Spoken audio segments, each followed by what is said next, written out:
और you can से service sector, right. तो बच्चों सबसे पहले आप मुझे ये बताइए कि जब हम आपसे बात करते हैं कॉस्ट अकाउंटिंग की, कॉस्ट अकाउंटिंग, तो कॉस्ट अकाउंटिंग में आपके मन में क्या होता है कि हम लोग कॉस्ट अकाउंट्स के अंदर क्या करते हैं बेसिकली, राइट। आपके मन में आता है सर यहाँ पर हमारा मेन जो वर्क होता है that is basically the computation of cost, right, computation of the cost of the product, right. और सर किसी भी बिजनेस ऑर्गेनाइजेशन के अंदर अगर आपको कॉस्ट कंप्यूट करनी है तो आपको क्या लगता है, इज इट सो इजी? देखो आप किसी भी एक मैन्युफैक्चरिंग ऑर्गेनाइजेशन की बात करो, मैंने कहा अगर हम आपको एक मैन्युफैक्चरिंग ऑर्गेनाइजेशन की बात करें तो मैन्युफैक्चरिंग ऑर्गेनाइजेशन के अंदर कॉस्ट किस तरह से खर्च होती है। लेट अस टॉक अबाउट हमने कहा एक मैन्युफैक्चरिंग ऑर्गेनाइजेशन है, ये डेफिनेटली एक फैक्ट्री इंस्टॉल करती है और इस फैक्ट्री के अंदर सबसे पहले ये मशीनरी इंस्टॉल करेगी, राइट। और मशीनरी में बहुत सारे वर्कर्स काम करेंगे और इस वर्कर्स के ऊपर सुपरवाइजर्स काम कर रहे होंगे। इस फैक्ट्री के अलावा इसने एक ऑफिस भी एस्टेब्लिश किया होगा जहाँ पर मेनली डायरेक्टर्स, मैनेजर्स बैठते होंगे जो कि पूरा का पूरा कंट्रोल करते हैं कि हमारा वर्क कहाँ से स्टार्ट होगा, कहाँ पर वर्क किया जाएगा, कहाँ पर गुड्स बेचे जाएंगे। इसके अलावा कंपनी का एक और डिपार्टमेंट होगा दैट इज़ मार्केटिंग डिपार्टमेंट। इसके अलावा हमारी कंपनी का एक और डिपार्टमेंट होगा that is called HR department, legal department. तो कई सारे और डिपार्टमेंट्स भी होंगे, लीगल डिपार्टमेंट, कई सारे और डिपार्टमेंट भी होंगे। और सर इन सबका काम यही है कि फैक्ट्री में जो वर्क चल रहा है इस वर्क को प्रोड्यूस किया जाए फिनिश गुड्स के फॉर्मेट में और इस फिनिश गुड्स को मार्केट में सेल किया जाए, राइट। तो देखो मैंने आपको कितने सारे डिपार्टमेंट बता दिए, इन सभी के सभी डिपार्टमेंट्स कोई भी एक नाम जैसे ही आप कंपनी का बताते हो तो उसमें हमारा खर्चा इन्वॉल्व होता है ना। HR डिपार्टमेंट के अपने खर्चे हैं, इसके अपने खर्चे हैं, इसके अपने खर्चे हैं, सभी डिपार्टमेंट्स के अपने अपने खर्चे हैं। अगर सभी डिपार्टमेंट्स में अगर अपने अपने एक्सपेंसेस हैं, कॉस्ट है, तो बच्चों ये जो कॉस्ट होती है इसकी कंप्यूटेशन की हम बात कर रहे हैं। अब ये जो फैक्ट्री है सपोज करो ये चेयर्स मैन्युफैक्चरिंग फैक्ट्री है, क्या बना रही है ये चेयर, बड़ा सिंपल सा एग्जांपल लिया है हमने कहा चेयर्स मैन्युफैक्चर कर रही है। तो चेयर्स मैन्युफैक्चरिंग करने के लिए फैक्ट्री की जरूरत पड़ी, ऑफिस भी इंस्टॉल करना पड़ा, हमें HR डिपार्टमेंट में रखना पड़ा, लीगल भी, मार्केटिंग भी, और इस तरह से इस पूरे डिपार्टमेंट में हमने कहा कि हमारी कॉस्ट बताओ कि कितनी है, राइट। तो बच्चों अब हमें ये फाइंड करना पड़ेगा कि हम ऑफिस डिपार्टमेंट के कितने खर्चे अपने प्रोडक्ट की कॉस्ट में ट्रांसफ़र करें। हमें ये फाइंड करना पड़ेगा कि HR डिपार्टमेंट के कितने एक्सपेंसेस ट्रांसफ़र करें और हर एक प्रोडक्ट से यानी कि हर एक चेयर से हम कॉस्ट कितनी ट्रांसफ़र करें, कितनी चार्ज करें। देखो अगर आपने कॉस्ट ज़्यादा चार्ज की तो आपको एक्सपेंस खुद अपनी पॉकेट से बेयर करना पड़ेगा, और अगर आपने ज़्यादा चार्ज की तो आपकी कॉस्ट इन्फ्लेट हो जाएगी। सॉरी क्या कहा हमने, अगर आपने कॉस्ट ज़्यादा चार्ज की, मैंने कहा कि आपने सभी के सभी खर्चे, आपने ये नहीं देखा कि कौन सा रिवेन्यू एक्सपेंस है, आपने ये नहीं देखा कि कौन सा हमारा कैपिटल एक्सपेंस है, और आपने ये नहीं देखा कि कौन सा नॉर्मल है कौन सा एबनॉर्मल है, बिना किसी डिस्टिंग्विश के आपने कॉस्ट कंप्यूट कर दी है सपोज करो 10 लाख रुपए के, राइट। और ऑब्वियसली जितनी भी कॉस्ट कंप्यूट करोगे इस कॉस्ट को किस पर ट्रांसफ़र करोगे, कस्टमर्स पर, राइट। अब कस्टमर्स पर जब ट्रांसफ़र करोगे तो आप इसको डिवाइड कर दोगे नंबर्स ऑफ यूनिट्स से। मैंने कहा आपने 1 लाख यूनिट्स बनाई है तो आपकी कॉस्ट पर यूनिट हो गई है 10 कितनी 10 rupees, yes. Cost per chair आपकी आ गई है 10 रुपये, राइट। तो अगर कॉस्ट पर चेयर आपकी 10 रुपीज़ है जिसमें कि आपने एबनॉर्मल एक्सपेंसेस भी इंक्लूड किए हुए हैं, तो क्या आपकी ये कॉस्ट सही माने में वो कॉस्ट है जो कि कस्टमर से चार्ज करनी चाहिए? थोड़ा ध्यान दो, मैंने कहा कि आपकी फैक्ट्री के अंदर एक एबनॉर्मल एक्सपेंस खर्च हुआ था। एबनॉर्मल एक्सपेंस मतलब आपने एबनॉर्मल लॉस अराइज हुआ था, that is loss by fire, और ये खर्चा हुआ था हमारा लॉस बाय फायर के अंदर, लॉस हुआ था हमारा बेसिकली 1 लाख, और इस 1 लाख को भी आपने बेसिकली इस कॉस्ट के अंदर इंक्लूड कर दिया। तो बच्चों इसका मतलब ये हुआ कि 10 लाख तो टोटल है, इसमें 1 lakh rupees loss by fire है, तो इस 10 रुपये के अंदर कुछ पोर्शन ऐसा है जो कि आपने लॉस बाय फायर का अमाउंट कस्टमर पर ट्रांसफ़र कर दिया। बट क्या ऐसे ही लॉस बाय फायर कि आपके जैसी दूसरी ऑर्गेनाइजेशन में भी खर्च हुई होगी? बोलो ऑब्वियसली ऑब्वियसली नॉट। तो सर उस दूसरी कंपनी की, ये हमारी कंपनी 1 है, अगर मैं कंपनी 2 की बात करूं तो कंपनी 2 की जो कॉस्ट होगी डेफिनेटली वो 10 लाख नहीं रहेगी, होगी that will B rupees 9 lakh, right. तो अब दूसरी कंपनी जब यहाँ पर नंबर्स ऑफ यूनिट से डिवाइड करेगी तो यहाँ पर बन जाएगा 9 रुपीज़ पर यूनिट, और आपने कितना अमाउंट फाइंड किया हुआ है 10 रुपीज़। तो बच्चों जब कॉस्ट दूसरी कंपनी की कम है तो सेलिंग प्राइस भी दूसरी कंपनी का कम होगा, तो कस्टमर किसका प्रोडक्ट परचेज करना पसंद करेगा, कंपनी 2 का या 1 का, ऑब्वियसली 2 का। मीन्स कॉस्ट की कंप्यूटेशन ठीक करना बहुत ज़रूरी है। अगर आपने कॉस्ट की कंप्यूटेशन ठीक नहीं की तो ऑब्वियसली आपकी कॉस्ट ज़्यादा हो जाएगी, और ज़्यादा हो गई तो दूसरी कंपनी वाला बाजी मार जाएगा। बच्चों देयर इज अ कंपटीशन ना, तो कंपटीशन के दौर में जिसकी कॉस्ट कम है दैट विल विन, राइट। तो यहाँ पर जो गड़बड़ है वो किस चीज़ में है, कंप्यूटेशन वर्क में। सो बच्चों हमारे इस पर्पस के लिए हम कॉस्ट अकाउंट्स में सबसे पहला काम करते हैं computation of the cost, right. अब कंप्यूटेशन ऑफ द कॉस्ट करते हैं, सबसे पहले मैंने कहा कौन सी ऑर्गेनाइजेशंस में है, मैन्युफैक्चरिंग ऑर्गेनाइजेशन में। अब सर मैन्युफैक्चरिंग ऑर्गेनाइजेशन में आपने कॉस्ट की कंप्यूटेशन के लिए ये फाइंड किया कि हमें बहुत ध्यान से कॉस्ट की कंप्यूटेशन करनी चाहिए, राइट। बट सर इसके अलावा भी हमारे पास बहुत सारी और दिक्कतें हैं और इंडस्ट्री है जिसमें कि हमें बहुत ध्यान से सोचना पड़ता है। ध्यान दो क्या, देखो जब हम आपको कहते हैं कि हमें ऑपरेटिंग कॉस्टिंग यानी कि सर्विस सेक्टर की बात करनी है, तो बेसिकली हम कॉस्ट अकाउंट में कंप्यूटेशन ऑफ कॉस्ट की बात कर रहे हैं। ये computation of cost basically 2 sectors में की जा सकती है। Number 1 I said that is manufacturing sector, and number 2 service sector, right. Service sector जब हम बात करते हैं मैन्युफैक्चरिंग सेक्टर की, तो बच्चों मैन्युफैक्चरिंग सेक्टर में वो यूनिट्स आ जाती हैं, वो कंपनीज आ जाती हैं जो कि फिजिकल आउटपुट प्रोड्यूस करती हैं। चेयर्स प्रोड्यूस करना, राइट, पेन प्रोड्यूस करना, एसी मैन्युफैक्चरिंग करना, फैन प्रोड्यूस करना, तो मतलब जो आइटम्स आप देख सकते हो फिजिकली, तो मैन्युफैक्चरिंग सेक्टर के अंदर ये सारी की सारी इंडस्ट्री आ जाती है। अब इस इंडस्ट्री के अंदर कॉस्ट कंप्यूट करना एक बहुत इंपॉर्टेंट काम है, बट इस इंडस्ट्री के अंदर कॉस्ट कंप्यूट करने के बाद इसको यूनिट्स पर ट्रांसफ़र करना बहुत आसान है।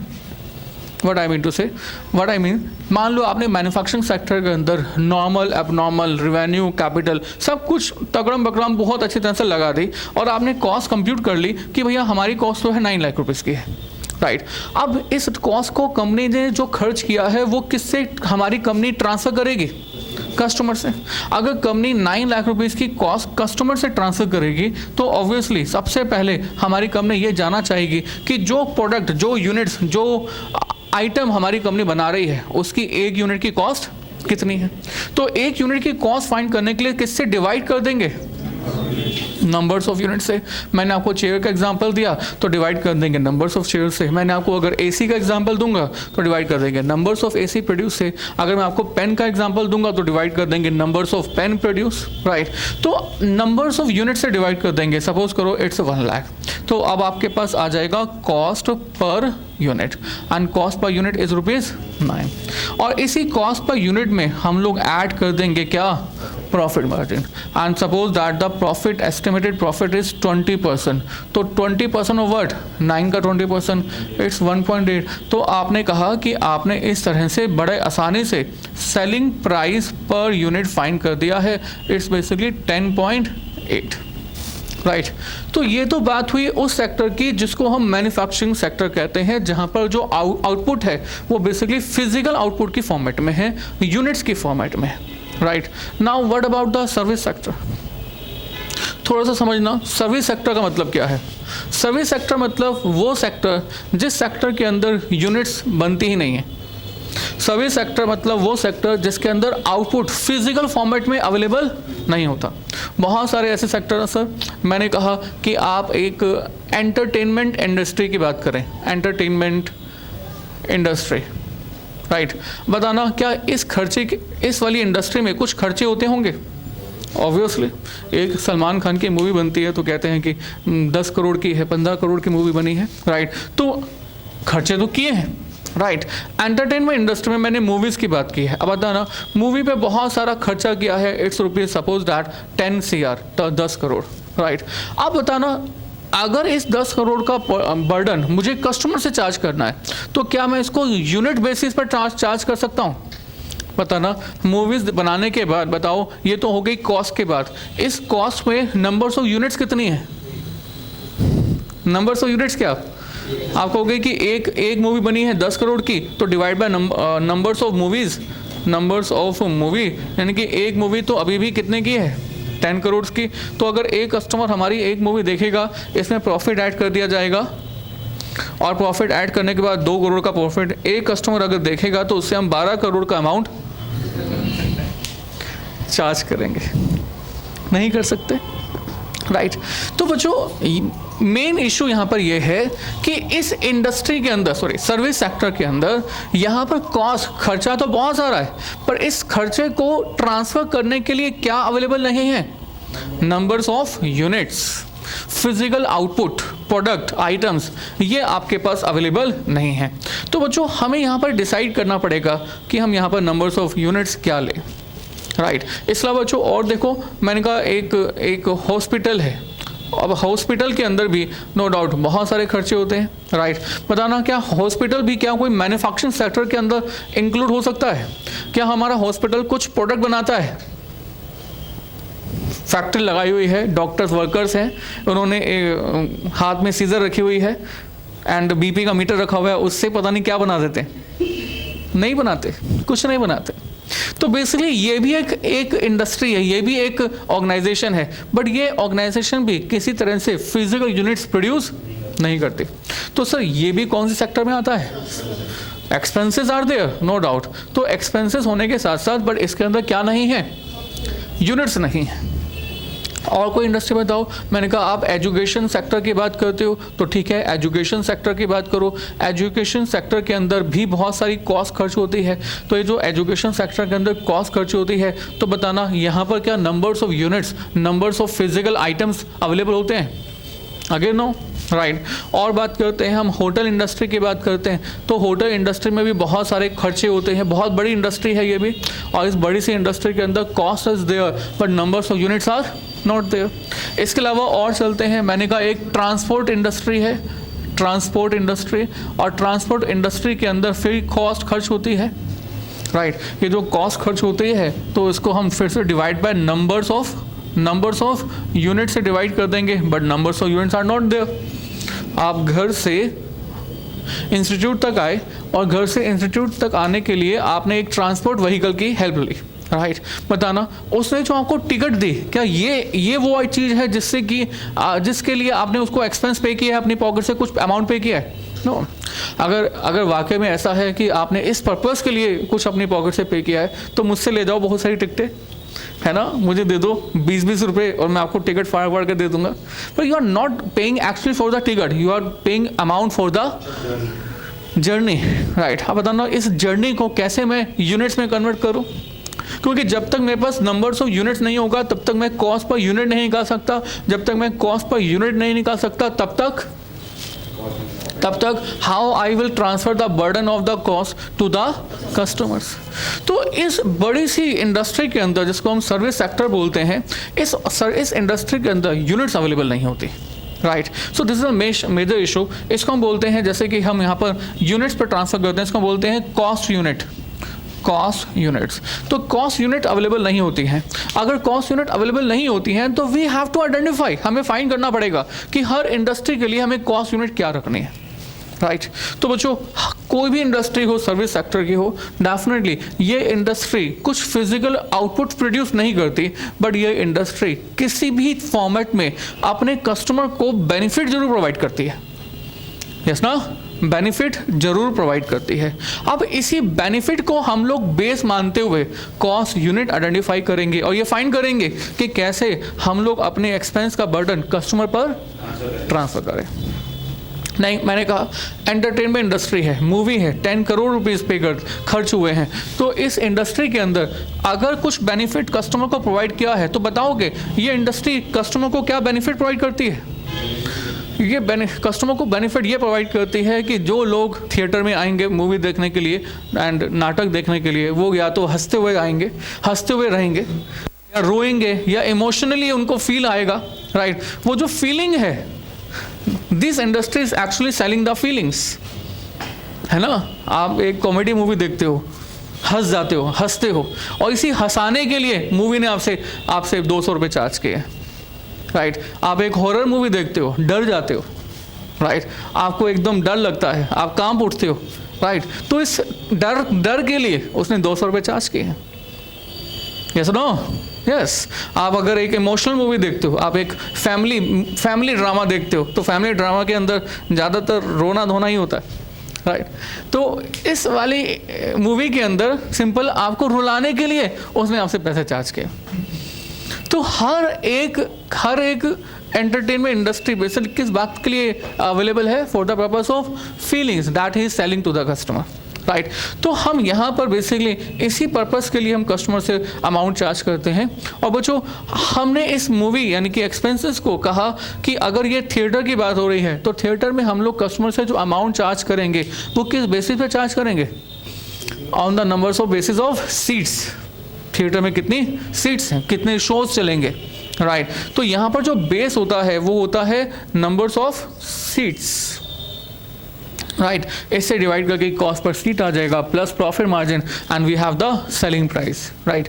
तो हमने कहा डिवाइड कर दिया नंबर्स ऑफ सीट से, you have the cost per seat and plus profit margin and you will have the selling price. इसको सेलिंग प्राइस नहीं कह सकते, इसको बोलेंगे selling ticket cost, selling price of the ticket. तो इसको नाम बदल दिया है, इसका बोल दिया है टिकट प्राइस, राइट। अच्छा, और आगे चलते हैं।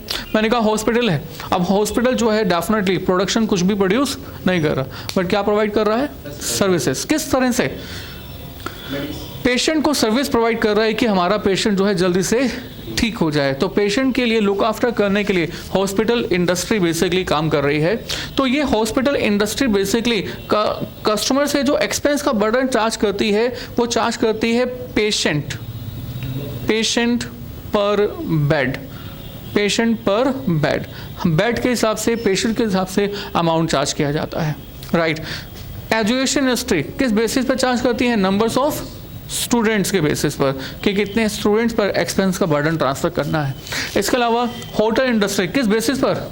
नंबर्स ऑफ रूम्स, इसको रूम्स डेज भी कहते हैं, मतलब रूम्स तो हैं, साथ ही साथ numbers of days are also there. आपको जो अमाउंट बताया जाएगा वो ये नहीं बताया जाएगा कि पर रूम आपको 1000 पे करना है, आपको बताया जाएगा कि पर 1000 रुपीज़ पर रूम पर डे देना है।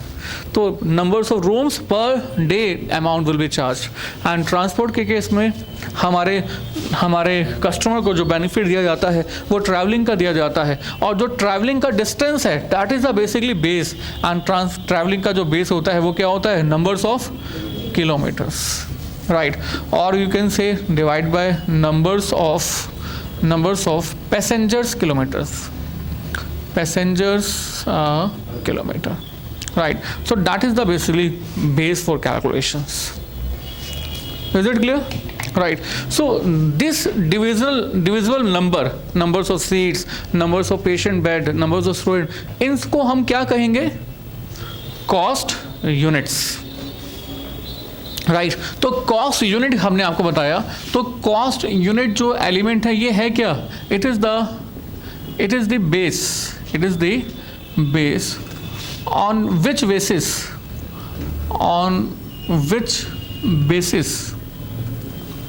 we will transfer the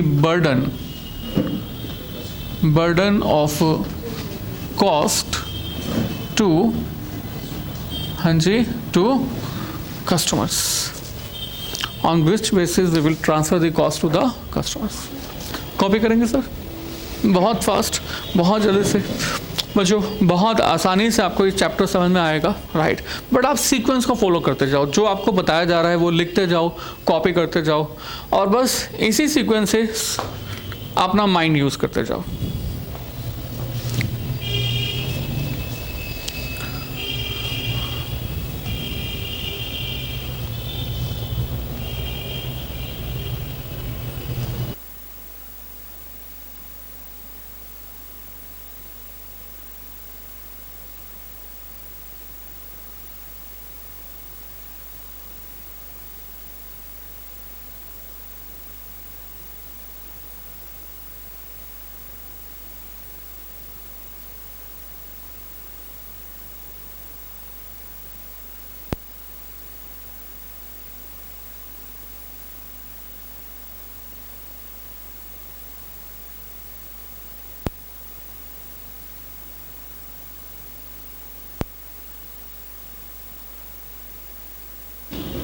हाँ जी, done.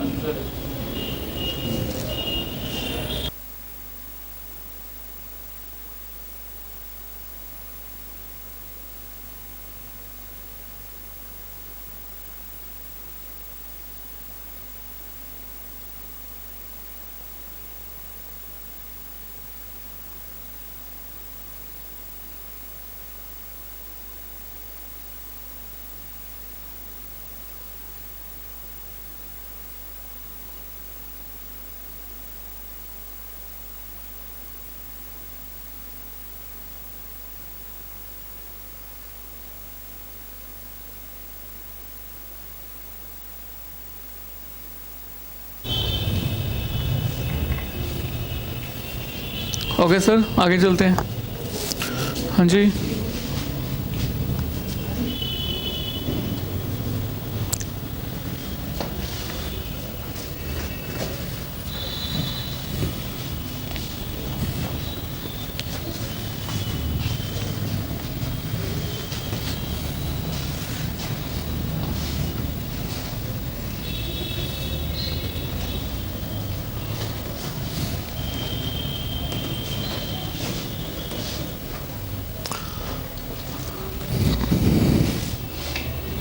Okay sir.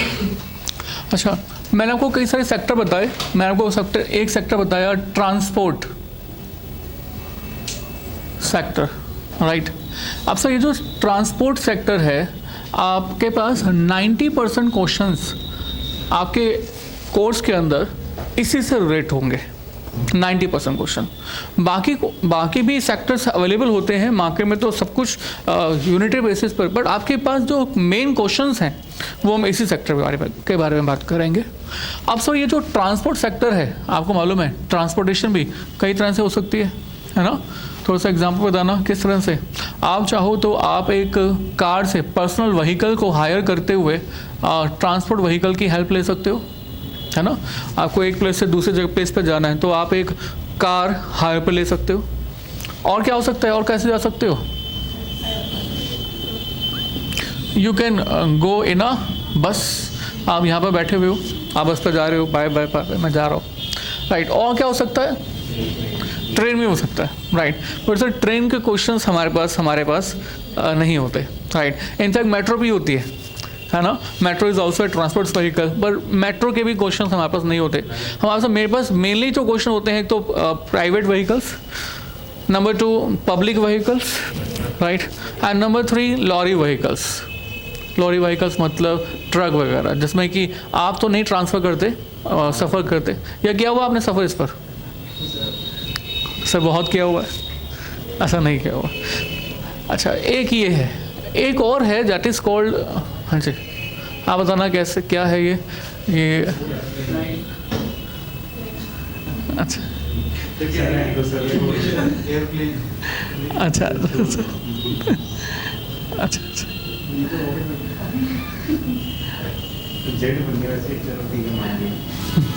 Plane by air, right.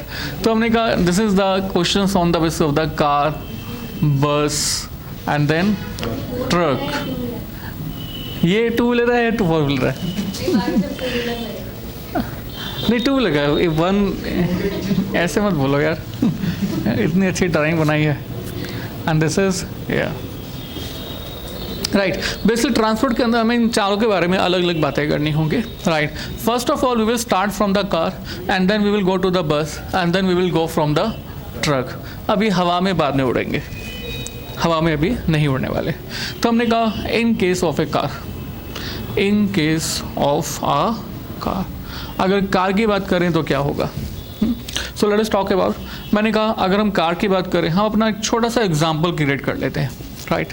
और ये एग्जाम्पल क्रिएट किया मैंने कहा बच्चों let us suppose one thing, एक मान लो थोड़ा सा मुझे स्पेस चाहिए, आप ये भी कॉपी कर लीजिए, right, so that I will transfer my example to the upper side.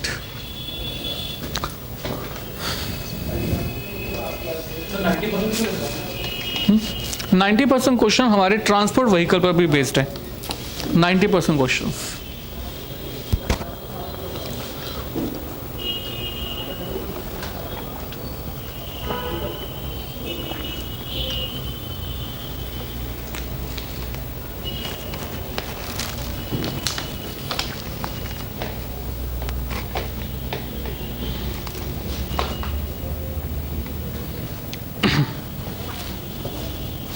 हम से स्टार्ट करें?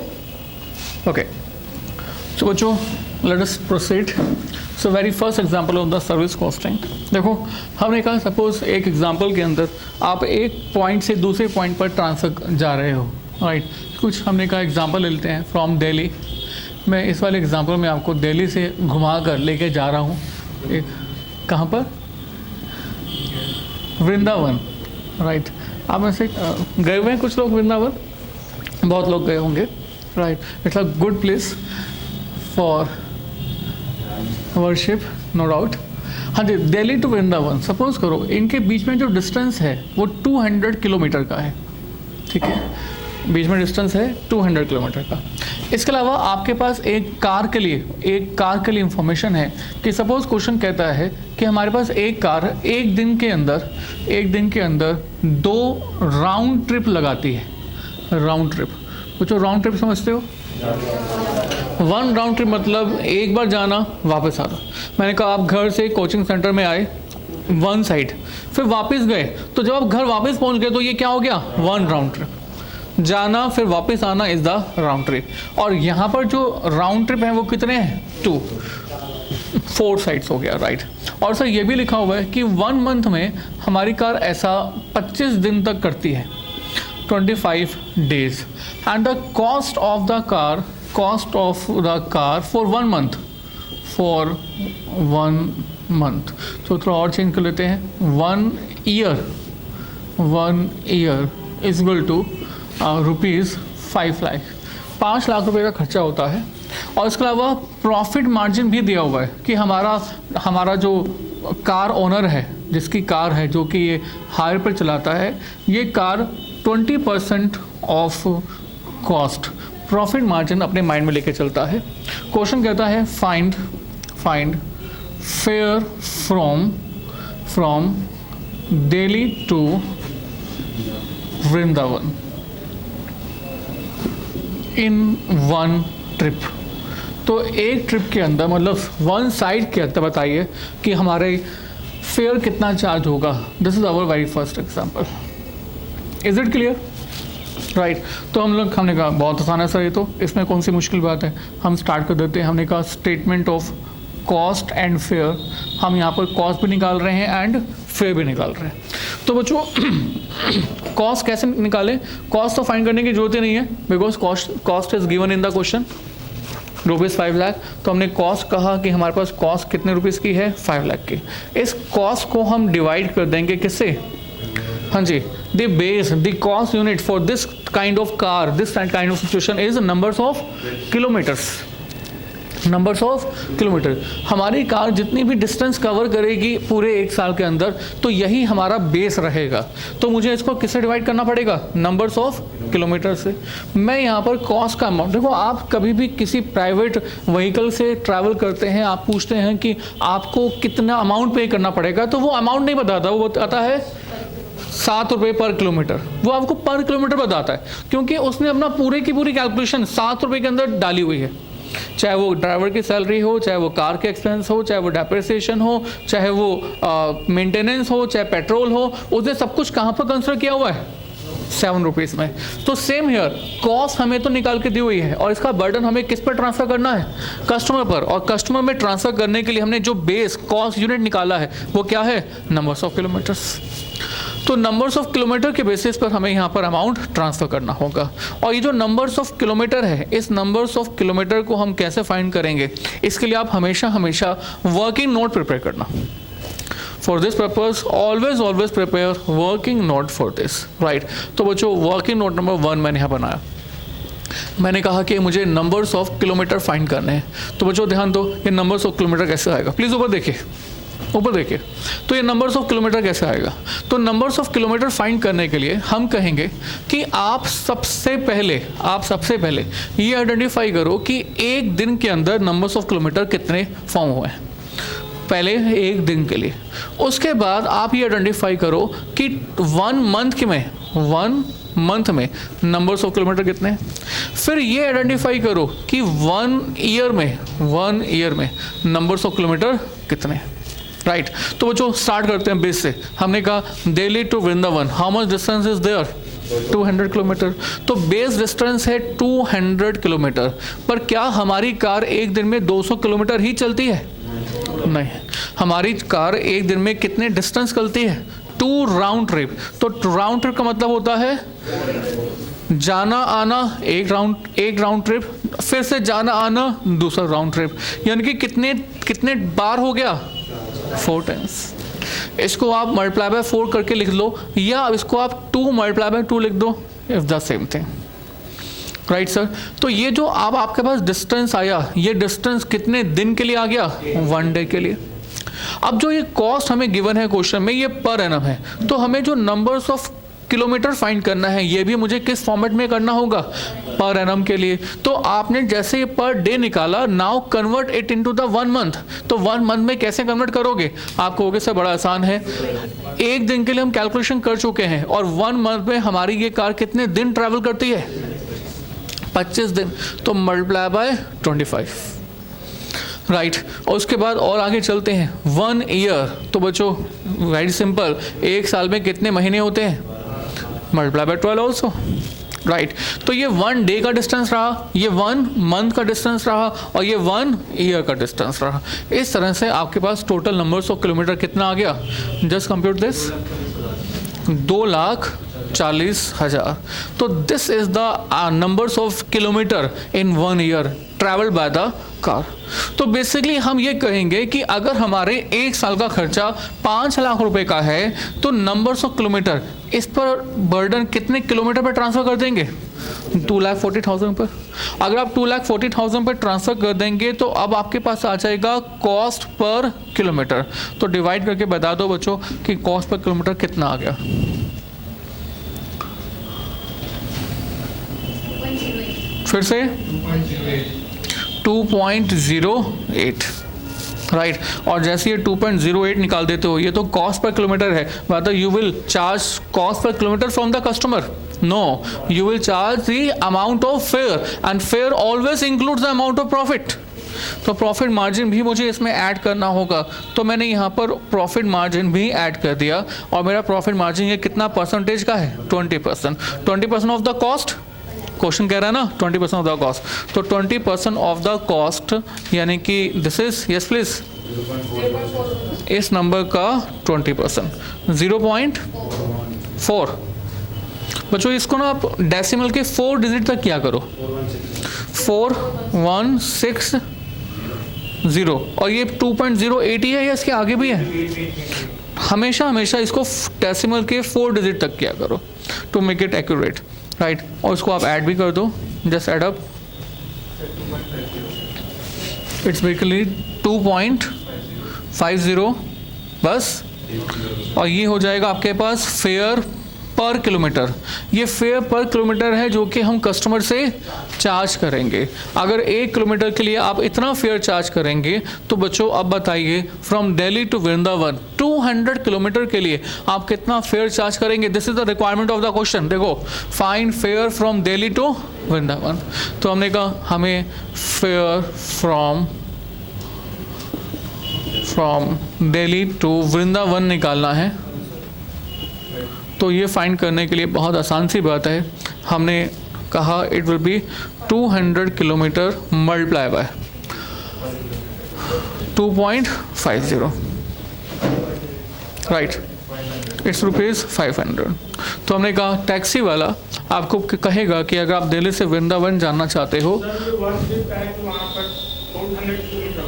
ये बच्चे हमसे पूछा हुआ है find fare from Delhi to Vrindavan in 1 trip, है ना, राउंड ट्रिप नहीं कह रहा, दिस इज ट्रिप, मतलब 1 साइड डिस्टेंस क्वेश्चन कह रहा है।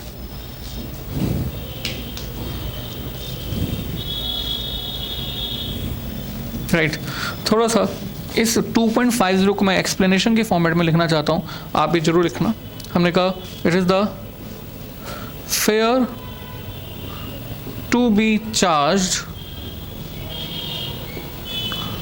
from passengers for a journey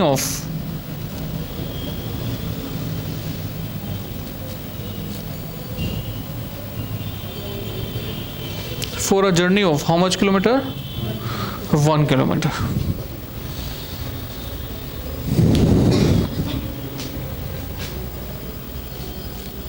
हाँ जी बच्चों, सिंपल, वेरी सिंपल।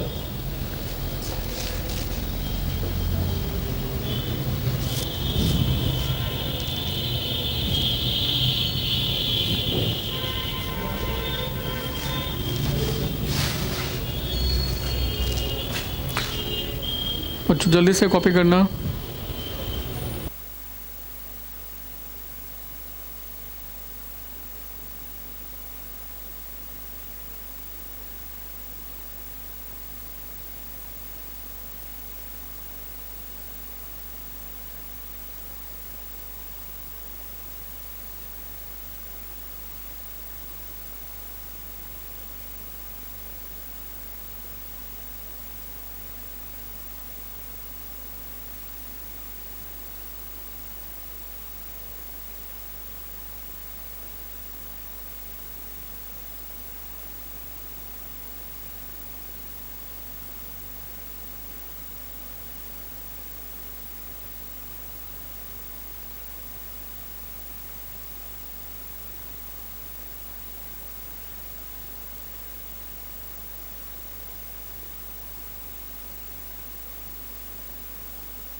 ओके इसके बाद हम आपको एक और एग्जांपल देंगे करने के लिए, राइट। तो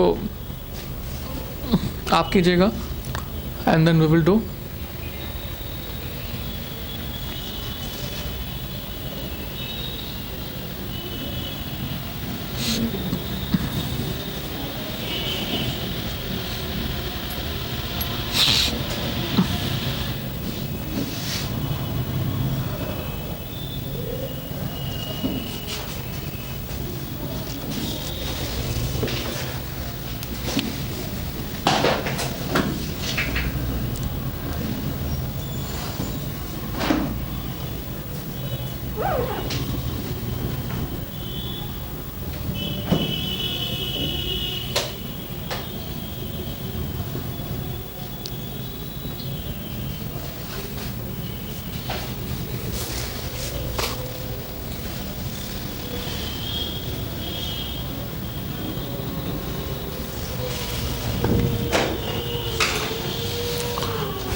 हाँ जी सर, डन। तो बच्चों ये एग्जांपल आप अपने आप से ट्राई करेंगे। टेकिंग्स क्या होता है? अच्छा, यहाँ पर वर्ड यूज किया हुआ है टेकिंग्स। तो टेकिंग्स का मतलब है फेयर। टेकिंग्स मतलब फेयर। मैं लिखवा देता हूँ आपको दैट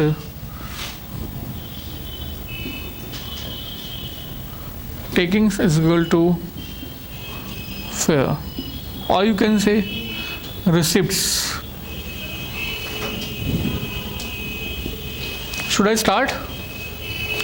हाँ जी, तो बच्चों आगे देखिए, अगर आपने अपने आप से ट्राई नहीं करना या अपने आप से ट्राई करना है तो बच्चों take 2 minutes for this and then we will continue.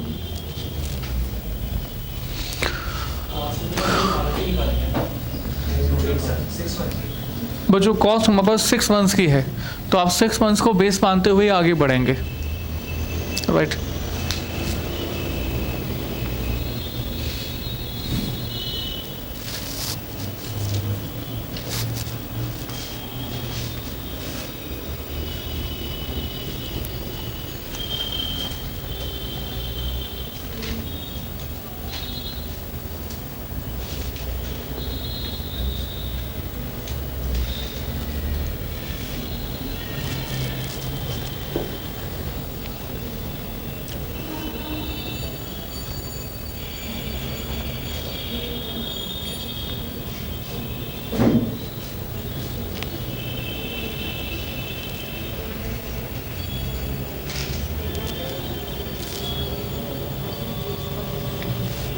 Okay बच्चों, आपने ट्राई कर लिया होगा, so let us start, let us continue. तो हमने कहा statement of cost and fair. Kilometre था वो पूरे 1 राउंड था ना, वो पूरे दिन का था। One side distance between this two.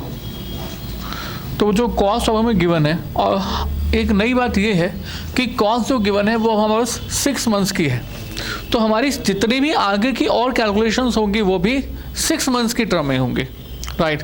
तो आपके पास 6 मंथ्स की जो कॉस्ट है वो कितने रुपीज़ की है, 10 लाख, और इसको आप डिवाइड कर देंगे सबसे पहले नंबर्स ऑफ किलोमीटर से, राइट।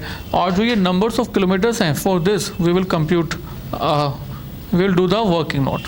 तो बच्चों ये नंबर्स ऑफ किलोमीटर्स के लिए आप हमेशा वर्किंग नोट प्रिपेयर किया करो, राइट। और जब भी आप इस तरह से फिर से डिस्टेंस फाइंड करते हो, नंबर्स ऑफ किलोमीटर फाइंड करते हो, तो सबसे पहले आप क्या करोगे, 1 डे के लिए एंड 1 मंथ के लिए एंड देन 1 ईयर के लिए। बट सर अभी फ़िलहाल हमें 1 ईयर की इन्फॉर्मेशन तो फाइंड करनी ही नहीं है। हमें जो इन्फॉर्मेशन फाइंड करनी है वो किसके लिए फाइंड करनी है, this is only for the 6 months. तो लास्ट इंफॉर्मेशन 6 मंथ्स की होगी, right. So let us start. हमने कहा basic distance from Delhi to Vrindavan, basic जो डिस्टेंस है वो कितने किलोमीटर का है, 400 किलोमीटर। तो हमने कहा इट्स बेसिकली 400 किलोमीटर, राइट। और ये 1 डे के लिए है, नो, ये तो 1 साइड डिस्टेंस है। जब दिल्ली से वृंदावन की तरफ जाते हैं तो बेसिक जो डिस्टेंस है वो कितने किलोमीटर का है, 400 किलोमीटर का, राइट। तो एक दिन के अंदर कितने राउंड ट्रिप हमारे क्वेश्चन में गिवन है, 1.5। तो 1.5 का मतलब क्या हुआ, 3, यस। फिर से 1 month, and 1 month is equal to how much days, 30 days. तो हम कहेंगे कि ये एक दिन के लिए था और हमें 30 दिन के लिए मल्टीप्लाई बाय 30 करना होगा। और 1 ईयर मतलब 1 ईयर नहीं चाहिए, अब हमें जो कॉस्ट थी वो 6 मंथ्स के लिए गिवन थी, इसलिए हमें नंबर्स ऑफ किलोमीटर भी 6 मंथ्स के लिए फाइंड करनी है। इसलिए मुझे इसको मल्टीप्लाई कर देना होगा किससे, 6 से, मल्टीप्लाई बाय 6। और इस तरह से मेरे पास आ जाता है, मल्टीप्लाई कर दें, यस प्लीज, 216,000, इट्स 216,000। और ये क्या चीज़ है, बेसिकली किलोमीटर। और आपने ये फाइंड क्या किया है, आपने फाइंड किया है नंबर्स ऑफ किलोमीटर। और यही वो नंबर्स ऑफ किलोमीटर्स हैं जो आपके यहाँ पर यूज़ होंगे, 2.16 लाख किलोमीटर, राइट। और अब आपके पास आ जाएगा कॉस्ट पर किलोमीटर, और इस कॉस्ट पर 4.629, और इसी में हम अपना प्रॉफिट मार्जिन भी ऐड करेंगे। और बच्चों ये जो प्रॉफिट मार्जिन है वो है कितना, 20%। एंड 20% ऑफ व्हाट, टेकिंग्स, यानी कि क्या, fair. 20% of what, fair, takings you can से, राइट। बट सर ये जो 20% है, ये 20% किस चीज़ का है, कॉस्ट का या फेयर का, फेयर का। अब फेयर तो मालूम नहीं है, तो x मानेंगे, 20% ऑफ x करेंगे, x minus 20% of x is equal to this, right. ये बहुत पुराना मेथड है, ऐसे मत करा करो। एक नया मेथड सीखते हैं। नया मेथड क्या है, we will make the mind box. Mind box इसलिए, ये एक माइंड बॉक्स है इसलिए क्योंकि ये माइंड में बनेगा। आप कहोगे सर माइंड नहीं होगा तो कहाँ बनाएंगे, तो फिर नहीं बनेगा, राइट। हाँ जी सुनिए, आप क्या करो, जिसको आप पहले x मान रहे थे ना, उसको आप अपने आप से पहले 100 मान लो, राइट और पहले आप x का 20% कर रहे थे ना, अब आप 100 का 20% करो, तो 100 का 20% 20, तो 120, बाकी जो बचेगा दैट विल बी 80। तो 80 की ये इंफॉर्मेशन है और आपको किसकी इंफॉर्मेशन फाइंड करनी है, 20 की। तो what I mean, what we do, हम कहेंगे 4.629 divided by 80 multiply by 20, 1.1572174, it's basically 74। और बच्चों अब आप इसको ऐड भी कर दोगे, 7870। This is a fair oblique taking पर किलोमीटर, है ना, ये क्या चीज़ है, बेसिकली पर किलोमीटर। और आपको फाइंड क्या करना है, find the cost per kilometre and the fair per kilometre. ये तो था कॉस्ट पर किलोमीटर और ये है फेयर पर किलोमीटर। और आपको पूरे ट्रिप की बात ही नहीं करनी तो आगे कैलकुलेशन करने की जरूरत नहीं है। Yes sir, okay. तो बच्चों आपने एग्जांपल कर लिया, this is our example number 2, right. अब एग्जांपल नंबर 3 मैं आपको नहीं क्रिएट नहीं कर रहा हूँ, इसी एग्जांपल को मैं थोड़ा सा मॉडिफाई कर रहा हूँ, राइट। और मॉडिफाई ये कर रहा हूँ, मैंने कहा बच्चों एग्जांपल नंबर 3 इस तरह से है, मान लो सारी इंफॉर्मेशन यही है, all the information are same, बस डिफरेंस इतना सा है कि ये कार नहीं है और ये क्या है, ये एक बस है, राइट। और अगर ये बस है और बस के अंदर नो डाउट हमारे जो पैसेंजर्स ट्रैवल करते हैं वो एक नहीं करते हैं, वो कई सारे ट्रैवल करते हैं। ये एक पब्लिक ट्रांसपोर्ट है। अब इस पब्लिक ट्रांसपोर्ट के अंदर नो डाउट सारे खर्चे होंगे, तो जितने भी खर्चे हैं वो कितने के हैं, 10 लाख। हमारा ये पब्लिक ट्रांसपोर्ट जो है, बाकी सारी इंफॉर्मेशन सेम है, एवरीथिंग इज सेम, राइट। तो अब आप मुझे बताइए कि आप पब्लिक ट्रांसपोर्ट के केस में भी आप यही सारी वर्किंग एज इट इज करेंगे? थोड़ा सोचो, देखो कॉस्ट ऐसे ही है, बिल्कुल ठीक है। नंबर्स ऑफ किलोमीटर भी ऐसे ही निकलेंगे जैसे कि हमने फाइंड किया था, बिल्कुल ठीक है। कॉस्ट पर किलोमीटर भी आ गया, ये भी ठीक है। बट सर ये जो कॉस्ट पर किलोमीटर आया, ये कॉस्ट पर किलोमीटर का बर्डन एक कस्टमर पर ट्रांसफर नहीं होगा, ये कॉस्ट पर किलोमीटर बस के लिए है, राइट। और बस के अंदर एक पैसेंजर ट्रैवल ही नहीं करता। मान लो हमें क्वेश्चन कहता है कि हमारी बस की जो कैपेसिटी है वो 40 पैसेंजर्स की है, तो अगर बस जो है 1 किलोमीटर ट्रैवल करती है तो खर्चा 4.6290 का आता है। और ये 4.6290 का बर्डन कितने पैसेंजर्स पर ट्रांसफर करेंगे, 40 पैसेंजर्स पर या एक पैसेंजर पर? Obviously, now the cost per passenger will be transferred to the 40 passengers, not the single one, right? तो इस पर्पस के लिए हम इस कॉस्ट पर किलोमीटर को अब किससे डिवाइड कर दें? किससे डिवाइड कर दें सर? नंबर्स ऑफ पैसेंजर से। हम यही करने जा रहे हैं, हम नंबर्स ऑफ पैसेंजर से डिवाइड करने जा रहे हैं। और बच्चों जैसे मैं इसको नंबर्स ऑफ पैसेंजर से डिवाइड कर देता हूँ, इट्स लाइक 40, तो अब आपके पास आ जाता है कॉस्ट पर पैसेंजर पर किलोमीटर, राइट। तो बताना ये कॉस्ट पर पैसेंजर पर किलोमीटर जो आ गया है, ये कितना आ गया है? 0.115725। तो ये जो 4.6290 का बर्डन था, ये अब एक कस्टमर बियर नहीं करेगा, एक पैसेंजर बियर नहीं करेगा, बल्कि 40 का पैसेंजर बियर करेंगे और हर पैसेंजर इतनी की कॉस्ट का बर्डन ट्रांसफर होगा। और बच्चों ये तो कॉस्ट है, हमें तो इसमें अपना प्रॉफिट मार्जिन भी ऐड करना है, और प्रॉफिट मार्जिन ऐड करेंगे तो ही हमारा बेसिकली फेयर फाइंड होगा, तो हमें प्रॉफिट मार्जिन भी ऐड करना है। और ये प्रॉफिट मार्जिन बेसिकली कितना परसेंट है? 20%। तो profit is at the rate of 20%, and 20% of what? This cost? No, of what? Takings. ये हमें क्वेश्चन ही कहा है, 20% ऑफ व्हाट? टेकिंग्स। तो फिर से क्या यूज करेंगे? Mind box. हम लोग माइंड बॉक्स यूज़ करेंगे, हम कहेंगे ये सपोज 100 है, ये 20 है, ये 80 है। अब हमें प्रॉफिट फाइंड करना है, तो प्रॉफिट हम लोग कैसे फाइंड करेंगे? It's like this, 0.115725 divided by 80 multiply by 20, 0.02893, right. और जैसे ही ऐड कर दोगे तो अब आपके पास क्या आ जाता है? फेयर। ये फेयर पर किलोमीटर हुआ, ये है फेयर पर किलोमीटर पर passenger, right. Now the fair is fair per kilometre and पर, और क्या लिखेंगे, पर पैसेंजर, राइट। तो बच्चों मुझे बताओ ऐड करके क्या आता है, 0.1446, राइट। और ये जो 0.1446 है, ये इंटरप्रेट क्या करता है, इसके लिए मैं एक सेंटेंस लिखाऊंगा। It means public transport vehicle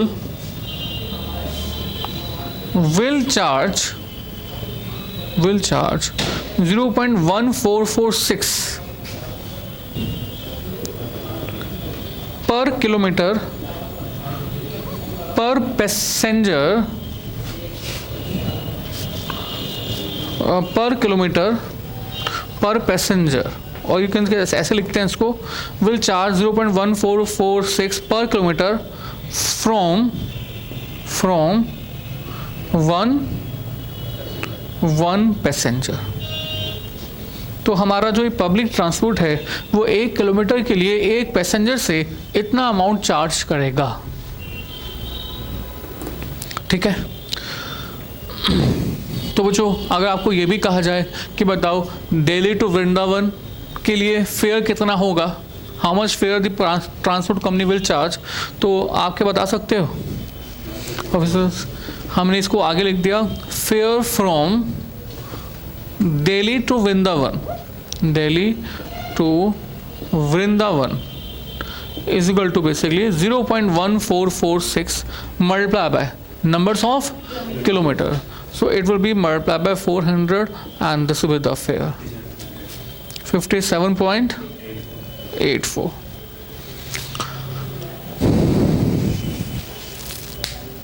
हालांकि इसके रिक्वायरमेंट नहीं है हमारे एग्जाम्पल में, still we computed this. Copy करेंगे सर फास्ट, बहुत जल्दी से।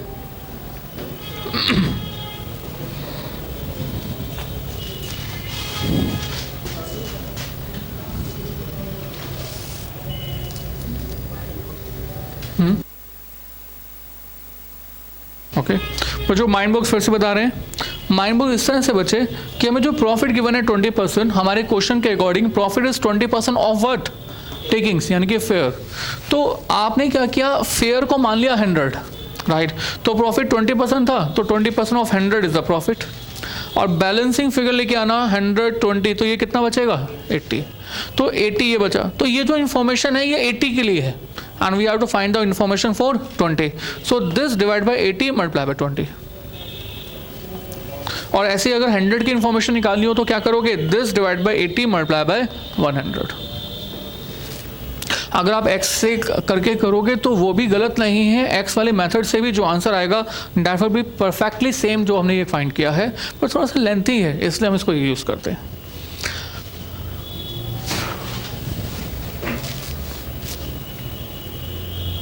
So done?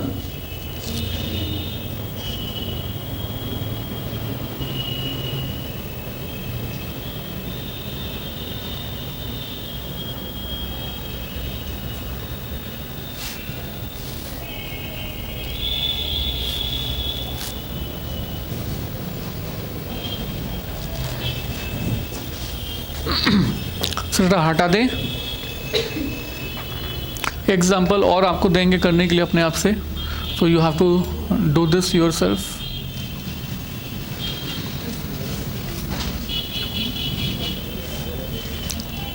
अच्छा, एक मिनट और, बच्चों कॉपी कर लिया आपसे, कॉपी तो कर लिया, बिल्कुल ठीक है, दैट इज़ परफेक्टली फाइन, बिल्कुल सही आंसर है।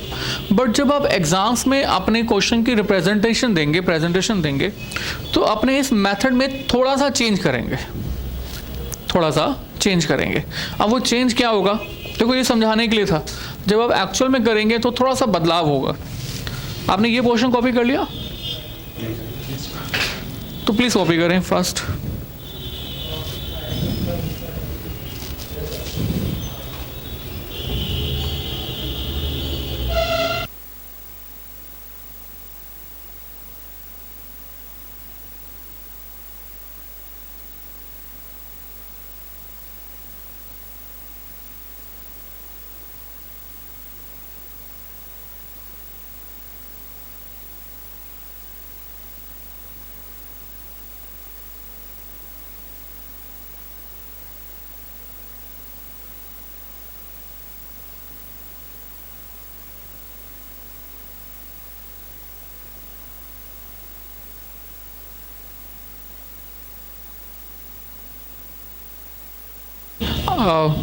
जब आप एक्चुअल वर्क करेंगे तो एक छोटा सा चेंज करेंगे, और वो क्या है, देखो आपने यहाँ पर सबसे पहले डिवाइड किससे किया, 40 से, फिर आपने बाद में दोबारा से डिवाइड किया किससे, नंबर्स ऑफ किलोमीटर से।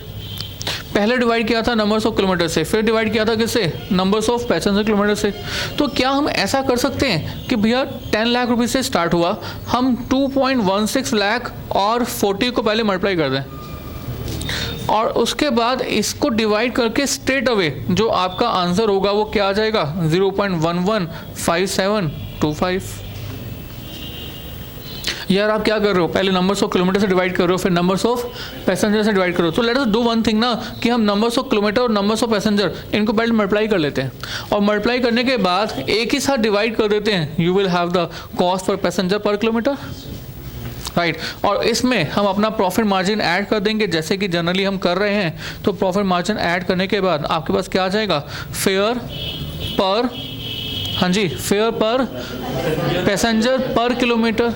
इसी को हम बोलते हैं फेयर पर पैसेंजर किलोमीटर, इसको हम बोलते हैं फेयर पर पैसेंजर किलोमीटर, क्योंकि यहाँ पर हमने कॉस्ट का बर्डन सिर्फ नंबर्स ऑफ किलोमीटर पर ट्रांसफर नहीं किया, बल्कि नंबर्स ऑफ पैसेंजर्स पर भी ट्रांसफ़र किया है। तो दोनों को हम एक साथ क्लब कर रहे हैं, और हम कह रहे हैं कि हमने कॉस्ट का बर्डन किलोमीटर पैसेंजर दोनों पर ट्रांसफ़र किया है, और इसको हमने क्या नाम दे दिया, this is fair per passenger kilometre. तो जब ये वर्ड यूज हो रहा है पर पैसेंजर पर किलोमीटर, दिस मीन्स आपने नंबर्स ऑफ किलोमीटर से भी डिवाइड किया है, नंबर्स ऑफ पैसेंजर से भी डिवाइड किया है, और आपने इनको चाहे एक साथ डिवाइड कर दिया, पर मीनिंग वही है ना। तो बच्चों हम इस पर्पस के लिए ये जो 2.16 लाख इंटू 40 है, इसकी कैलकुलेशन हमेशा वर्किंग नोट में क्या करेंगे।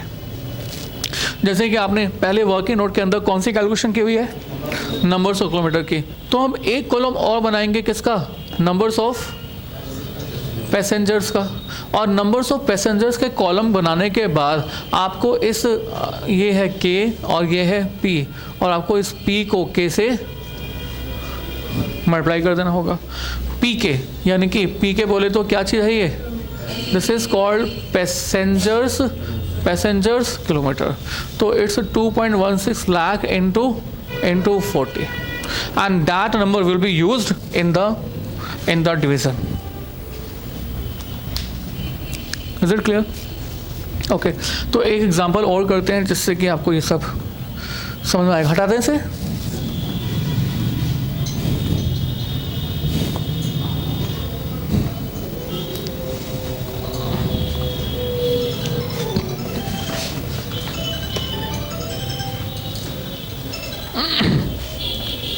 ओके बच्चों, हमने कहा एग्जाम्पल नंबर कौन सा है, 4 ना, 4।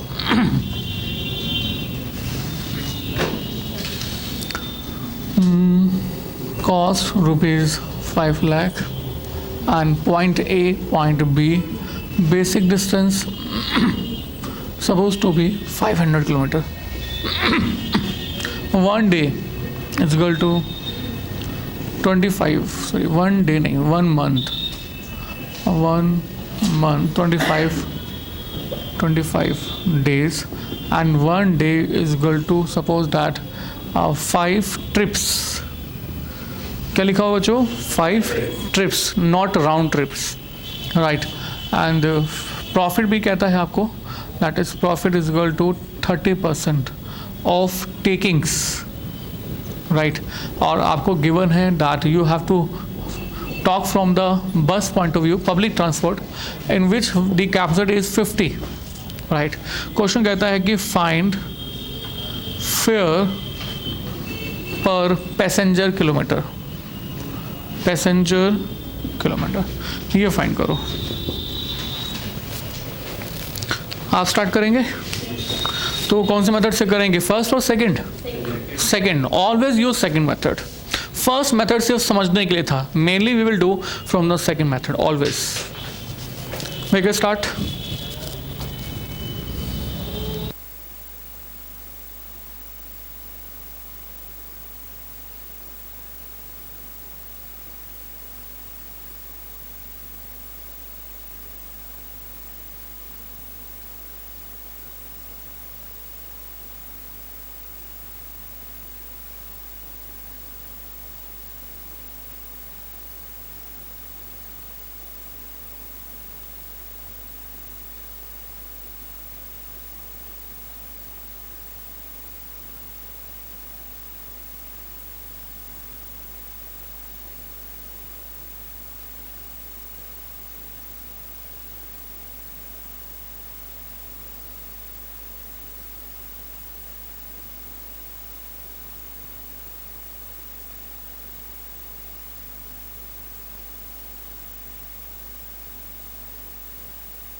हाँ जी,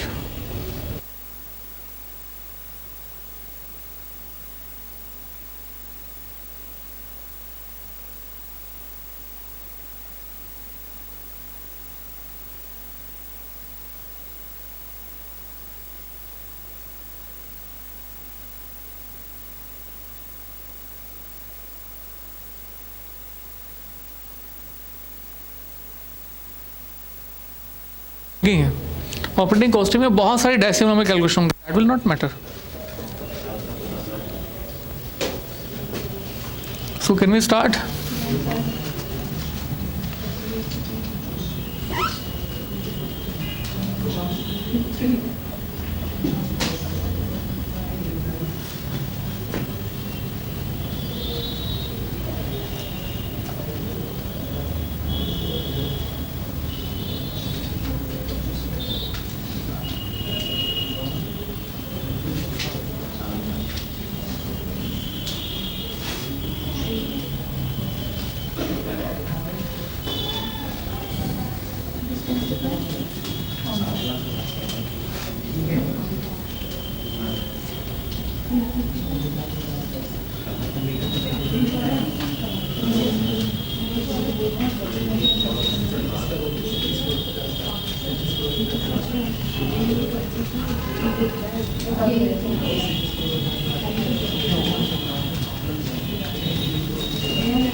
सो बच्चों, वर्किंग नोट नंबर 1, अगर मैं आपसे बात करूं कि हमारे क्वेश्चंस के अंदर सबसे इंपॉर्टेंट जो रहेगा वो क्या रहेगा? Working note, right.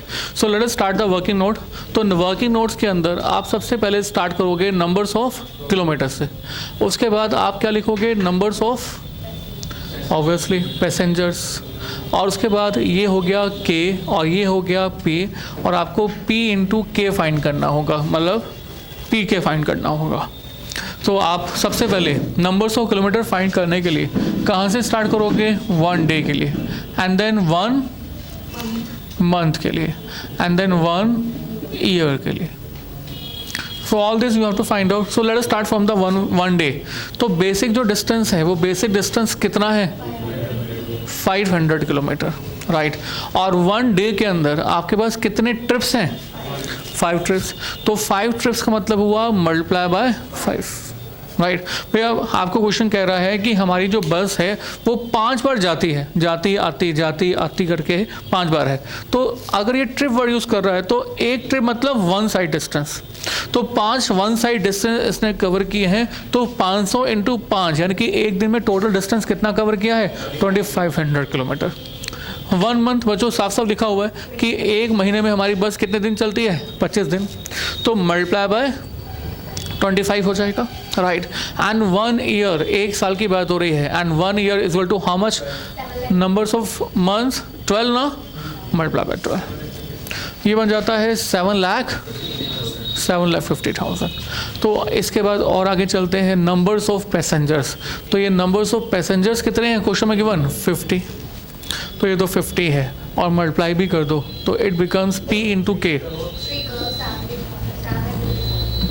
चलो मैं इन सब में नहीं पढ़ रहा, मल्टीप्लाई बाय दिस, ठीक है.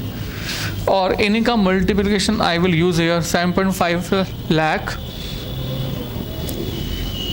मल्टीप्लाई 50, काफ़ी फ्रैक्शन में आ रहा है ये अमाउंट, राइट.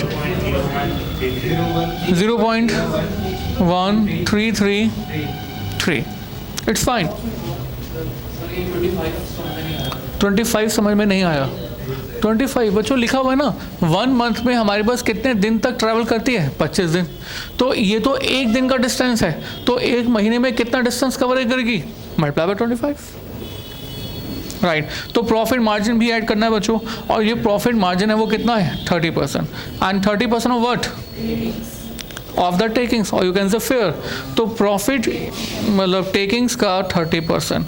तो कैसे करेंगे हम इसको? हम मानेंगे ये 100 है, हम मानेंगे ये 30 है, ये कितना हो जाएगा? 70.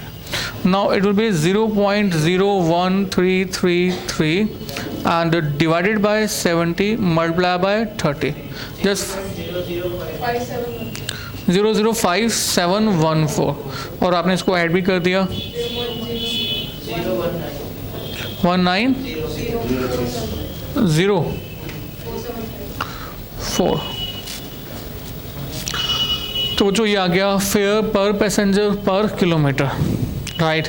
That public transport will charge this much amount of fare for one passenger for a journey of 1 kilometer. और 500 किलोमीटर की जर्नी के लिए ऑब्वियसली मल्टीप्लाई बाय 500. हाँ जी बच्चों, इजी और डिफिकल्ट और very easy? Very easy. This is very easy.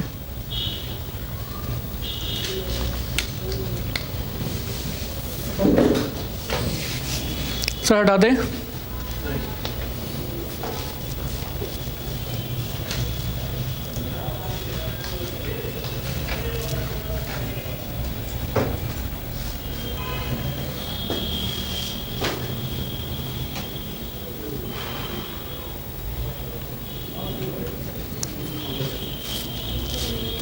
Sir done. Okay sir, so let us proceed. आगे चलते हैं.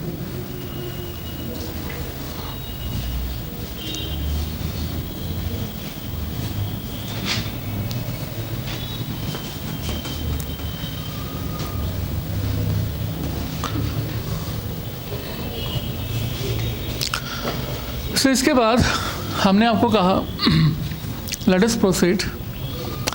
देखो अभी तक हमने आपसे कॉस्ट के बारे में बात नहीं की. अभी तक हमने आपसे कॉस्ट के बारे में कोई भी बात नहीं की. अभी तक हमारे जितने भी एग्जांपल्स मैंने आपको दिए तो सभी एग्जांपल्स में कॉस्ट हमें गिवन थी 5 lakh 10 lakh etcetera etcetera. But sir हम अपनी कॉस्ट अकाउंट में तो कॉस्ट कंप्यूटेशन का काम कर रहे हैं मेनली, राइट? तो कॉस्ट कंप्यूटेशंस के लिए बेसिकली हमें कॉस्ट को फाइंड भी तो करना होगा, राइट? तो अगर मैं आपको कहता हूं कि हम एक ट्रांसपोर्ट व्हीकल की बात कर रहे हैं, ट्रांसपोर्ट व्हीकल, तो इस ट्रांसपोर्ट व्हीकल से रिलेटेड जुड़ी हुई कौन कौन सी कॉस्ट इंक्लूडेड है? व्हाट यू से? आपने कहा कि एक आपके पास एक कार है, राइट, या एक बस है, तो बताओ कि इस कार या बस के अंदर ट्रांसपोर्ट कंपनी के पॉइंट ऑफ सोचना सबसे बड़ा खर्चा किस चीज़ का होता है? फ्यूल, है ना? सबसे बड़ा खर्चा किसका होता है? फ्यूल. अब ये फ्यूल किसी फॉर्मेट में हो सकता है, पेट्रोल, डीजल एक्सेट्रा. इसके अलावा इसके इंजन में भी हमारा कुछ ऑयल यूज होता है, that is called oil, grease, है ना? तो राइट, कैस्ट्रोल वगैरह. और आगे चलते हैं, और कौन सा खर्चा होता है? एक ट्रांसपोर्ट कंपनी है तो ट्रांसपोर्ट कंपनी में व्हीकल जितना मर्जी अच्छा हो, बिना ड्राइवर के तो नहीं चल पाएगा, राइट? अभी भी रिसेंटली लॉन्च हुई है एक ऐसा व्हीकल जिसमें कि ड्राइवर की जरूरत नहीं है, पर मार्केट में आने के लिए भी 10 साल लगेंगे, right? But at present driver की ज़रूरत पड़ती है, राइट? और अगर ये बस है तो कंडक्टर की भी ज़रूरत पड़ेगी, राइट? तो कंडक्टर. और सर और सोचो, और कौन सा खर्चा होता है? Garage rent, right? और इस वाले व्हीकल का insurance, right? Depreciation of machinery, depreciation of this vehicle. बिल्कुल ठीक है सर, इन्होंने बताया repairs and maintenance, राइट? तो ये सब वो खर्चे हैं जो कि किसी भी ट्रांसपोर्ट व्हीकल कंपनी को खर्च करने होते हैं. इसके अलावा भी बहुत सारे हैं. हमने कहा ट्रांसपोर्ट व्हीकल कंपनी ने एक ऑफिस मेंटेन किया हुआ है, तो ऑफिस में जो फर्नीचर है उसका जो रख रखाव है तो उसका एक्सपेंस भी कौन पे करेगा? Transport vehicle. क्योंकि ऑफिस तो कहीं पर भी नहीं जा रहा ना. ये जो ऑफिस है, ये ऑफिस सिर्फ और सिर्फ एक्सक्लूसिव ट्रांसपोर्ट कंपनी के डिफरेंट व्हीकल्स की सर्विस के लिए ही यूज़ किया गया है. तो इसके खर्चे भी कौन बेयर करेगा? कस्टमर. तो व्हाट आई मीन, तो ये सभी के सभी खर्चे बेसिकली हमें एक साथ एक जगह पर क्लब करने होंगे, और जब इनको एक साथ एक जगह पर क्लब करेंगे तो ही हमारी टोटल कॉस्ट फाइंड हो सकती है, राइट? और जब इनको एक ही प्लेस पर क्लब करते हैं तो इस क्लबिंग को हम बोलते हैं cost sheet in case of the service sector, right? हालांकि इस कॉस्ट शीट का कोई प्री डिफाइंड फॉर्मेट नहीं है, आई रिपीट, इस कॉस्ट शीट का कोई भी प्री डिफाइंड फॉर्मेट नहीं है, बट उसके बावजूद भी जितने भी बुक्स हैं, जितनी भी जगह हैं, इन सभी के सभी केसेस के अंदर इन सभी के सभी खर्चों को दो पोर्शन में बांटा गया है, वेरिएबल एंड फिक्स्ड। इसको हम एक दूसरे नाम से जानते हैं, that is called running expenses and number 2 standing expenses, right. तो running expenses and standing expenses, ये रनिंग एक्सपेंसेस कौन से हैं, स्टैंडिंग एक्सपेंसेस कौन से हैं? रनिंग एक्सपेंसेस वो एक्सपेंसेस हैं जो कि व्हीकल को एक्चुअल में रन करने से रिलेटेड है, चलाने से रिलेटेड है, राइट। और स्टैंडिंग वो खर्चे हैं जिनका व्हीकल के रन करने से कोई डायरेक्ट रिलेशनशिप नहीं है। नो डाउट इन एक्सपेंसेस के बिना भी हमारी ट्रांसपोर्ट व्हीकल कंपनी काम नहीं कर सकती, बट इनका कोई भी एक्सपेंस का रिलेशनशिप डायरेक्टली व्हीकल के चलने से नहीं है, राइट। तो बच्चों मुझे बताओगे हमारी व्हीकल के वेरिएबल रनिंग एक्सपेंस में कौन कौन सा एक्सपेंस इंक्लूड होना चाहिए? Obviously yes, fuel यानी कि this one, petrol, diesel, water, oils and grease, right, repairs, maintenance, yes, driver conductor के दो बातें हैं। देखो ड्राइवर कंडक्टर को हम दो तरह से सैलरी दे सकते हैं, या तो पर मंथ के बेसिस पर, राइट, और दूसरी तरह से हम लोग सैलरी दे सकते हैं on the basis of the पर किलोमीटर बेसिस पर। अगर हम ड्राइवर कंडक्टर को पर किलोमीटर सैलरी दे रहे हैं तो ये क्या बन जाएगा? वेरिएबल। अगर पर मंथ बेसिस पर दे रहे हैं तो क्या बन जाएगा? Fixed, right. तो ये दोनों तरह पे आ सकता है। बट बच्चों आपको जान के काफ़ी आश्चर्य होगा कि डेप्रिसिएशन ऑफ द व्हीकल को भी इन द ट्रांसपोर्ट कंपनीज के केस में हम लोग रनिंग में यानी कि वेरिएबल में ट्रांसफ़र करते हैं। आपको सर ये कैसी बातें कर रहे हो सर? डेप्रिसिएशन तो एसएलएम मेथड से यूज चार्ज होता है। एसएलएम मेथड का मतलब हुआ cost minus scrap divide by life. तो जो डेप्रिसिएशन आ गया पर एनम, तो ये तो फिक्स है। अगर ये फिक्स है तो उसको हमें कहाँ पर चार्ज करना चाहिए? कहाँ पर चार्ज करना चाहिए? स्टैंडिंग में। बट सर ऐसा होता नहीं है। हम लोग ऑपरेटिंग केस में and only in case of the transport vehicle companies, I repeat only in case of the transport vehicle companies, हम इस एक्सपेंस को फिक्स में चार्ज नहीं करते, बल्कि इस एक्सपेंस को हम वेरिएबल में चार्ज करते हैं। यानी कि कहाँ पर चार्ज करते हैं? रनिंग में चार्ज करते हैं। अब ऐसा क्यों? अब ऐसा क्यों? इसके लिए मैंने आपको कहा बच्चों पहले आप मुझे बताओ कि डेप्रिसिएशन की ट्रीटमेंट क्या होनी चाहिए। मैं आपकी ट्रीटमेंट से स्टार्ट करता हूँ। आपने कहा सर बहुत आसान है, डेप्रिसिएशन की ट्रीटमेंट ये होनी चाहिए कि इसको हमें कहाँ शो करना चाहिए? कहाँ पर? फिक्स में, यानी कि स्टैंडिंग में, राइट। मैंने कहा क्यों? आपने कहा सर बड़ा आसान सा रीज़न है। मान लो cost of the vehicle 10 lakh की है, scrap value sale value 1 lakh की है, और जो लाइफ है मान लो इसकी 5 साल की है। मैंने कहा बिल्कुल ठीक है। तो 5 साल की लाइफ में अब जो डेप्रिसिएशन पर एनम आएगा, वो आ जाएगा cost minus scrap value divide by life. तो cost 10 lakh minus 1 lakh divide by life 5, यानी कि 9 lakh upon 5 lakh, 5 years, and this is 1.8 lakh, right. तो अब क्योंकि हर साल का डेप्रिसिएशन सेम है, इसलिए आपको इस डेप्रिसिएशन को कहाँ पर चार्ज करना चाहिए? वेरिएबल में या फिक्स में? फिक्स में। आपने ये मुझे बोला, अभी मैंने नहीं समझाया, अभी ये आपने मुझे एक तर्क दिया कि सर हमारा जो डेप्रिसिएशन है वो इस अकॉर्डिंग पर एनम का अमाउंट फिक्स में चार्ज होना चाहिए, ना कि वेरिएबल में। पर बच्चों अब मेरी बात सुनो, देखो आपकी अगर मैं बात मान लूँ तो आपकी बात मानते हुए मुझे हर साल का जो डेप्रिसिएशन चार्ज करना है, वो हर साल का डेप्रिसिएशन कितना चार्ज करना है? आपने कहा हर साल का चार्ज करना है 1.8 लाख, और 1.8 लाख रुपीस का डेप्रिसिएशन चार्ज करते हुए मैं 5 सालों में इस तरह से कुल मिलाकर कितना डेप्रिसिएशन चार्ज कर लूँगा? बोलो 9 लाख। मुझे एक बार मीनिंग बताना, what do mean by this charging the depreciation? What do mean by this charging the depreciation of rupees 1.8 lakh here? इसका मतलब क्या है? इसका मतलब ये है कि आपने कॉस्ट ऑफ द व्हीकल पर जो कि 10 लाख रुपए का खर्चा किया है, इस कॉस्ट को बेसिकली आप कैपिटल एक्सपेंडिचर कह रहे हो, राइट। और इस कैपिटल एक्सपेंडिचर का आपको जो बेनिफिट मिलेगा वो 1 साल में नहीं मिलेगा। इसका बेनिफिट आपने कहा इसकी लाइफ अगर 5 इयर्स है तो 5 इयर्स तक मिलता रहेगा। अगर 5 इयर्स तक मिलता रहेगा तो इस कॉस्ट को भी आप 5 बराबर हिस्सों में बांट कर प्रॉफिट एंड लॉस अकाउंट के डेबिट साइड में शो करो और आप हर साल का जो एक्सपेंस दिखाओ वो एक्सपेंस कितने का दिखाओ, 1.8 लाख। तो जब हम डेप्रिसिएशन का अमाउंट चार्ज करते हैं तो बेसिकली कैपिटल कॉस्ट का अमाउंट डिफरेंट ईयर में एज एन एक्सपेंस दिखाने की बात करते हैं। और बच्चों जब आप 1.8 लाख 5 सालों में 9 लाख दिखाओगे तो इसका मतलब है कि 10 लाख में से 9 लाख तो ये आपने एक्सपेंस क्लेम कर लिया और बाकी 1 लाख रुपए आपका स्क्रैप वैल्यू से रिलाइज हो जाएगा। तो इस तरह से आपने 10 लाख का क्लेम कर लिया, right. This is the case ना, दिस इज द केस। तो आपने यहाँ पर किस बेसिस पर कैपिटल एक्सपेंडिचर को चार्ज किया है? On the basis of the life, on the basis of the life. But sir हमारे ट्रांसपोर्ट व्हीकल वाले केसेस के अंदर, हमारे इन कंपनीज के अंदर किसी भी व्हीकल की लाइफ नहीं होती। What do you mean by this life? Can you give me anybody's life in years? बता सकते हो?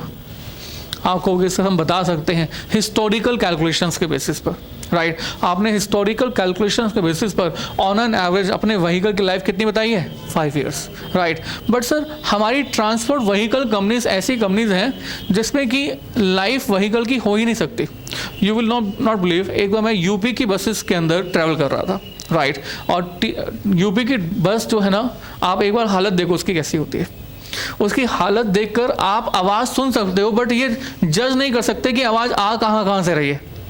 चारों तरफ से 3D की तरह से आवाज़ आती है, राइट। तो मैंने उसके ड्राइवर से पूछा कि यार ये तुम इतनी तेज़ बस चला रहे हो, इतनी आवाज़ आ रही है बस की, तुम ये बस चला कब से रहे हो, राइट। वो कहता है जब से ये बस है ना तब से चला रहा हूँ। मैं कहा बड़ा एक्सपीरियंस है बंदे को, राइट। तो मैंने कहा कितना एक्सपीरियंस है आपको? कहता है 2 साल। मतलब 2 साल के अंदर बस की हालत खराब, 1 साल और चलेगी बस की स्क्रैप हो जाएगी। तो हमारी बस की लाइफ ऐसा क्यों नहीं होती? क्योंकि जब रोड पे बस चलती है इन ट्रांसपोर्ट व्हीकल्स की, तो इस केस के अंदर डेप्रिसिएशन पर एनम के बेसिस पर लगता ही नहीं है। मीन्स जो एमोर्टाइजेशन ऑफ द व्हीकल होता है वो ईयरली बेसिस पर नहीं बल्कि किलोमीटर ट्रैवल के बेसिस पे होता है, राइट।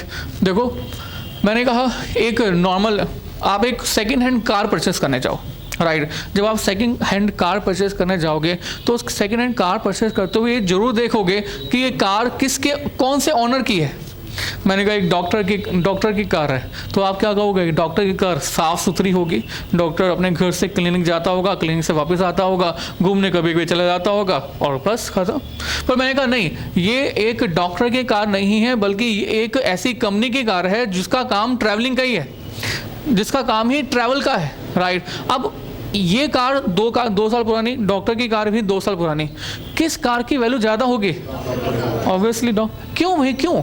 आपने तो कहा कि हर साल का डेप्रिसिएशन एक जैसा होगा, चाहे आपने तो अभी तक ऐसा सोचा ही नहीं कि ट्रांसपोर्ट व्हीकल के लिए डेप्रिसिएशन अलग होना चाहिए, डॉक्टर के लिए अलग होना चाहिए। आपने तो कहा कि कार की लाइफ के अकॉर्डिंग हर साल का डेप्रिसिएशन 1.8 लाख, यानी कि अमोर्टाइजेशन हम लोग 1.8 लाख के करेंगे।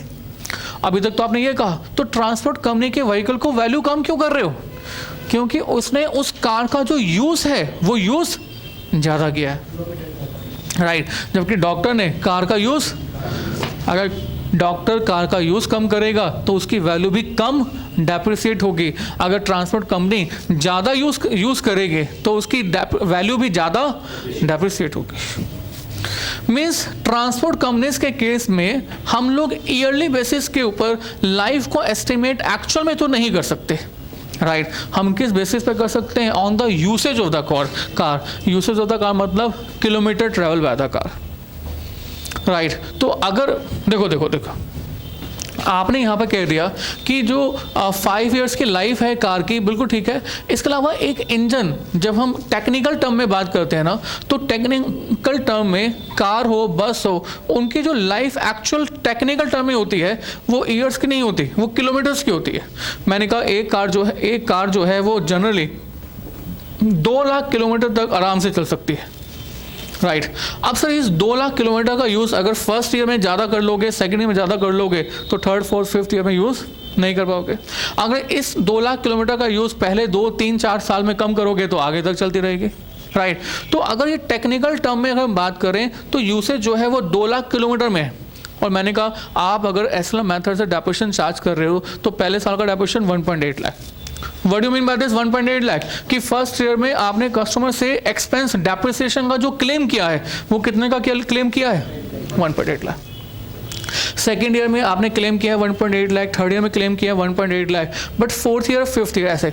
राइट अब सर समझना लाइफ 2 लाख किलोमीटर है और सपोज करो ये जो लाइफ है ये पहले 3 साल में एग्जॉस्ट हो चुकी है, एग्जॉस्ट हो चुकी है। What do mean by this exhaust खत्म हो चुकी है। 2 लाख किलोमीटर नहीं 2.5 लाख किलोमीटर गाड़ी चल चुकी है।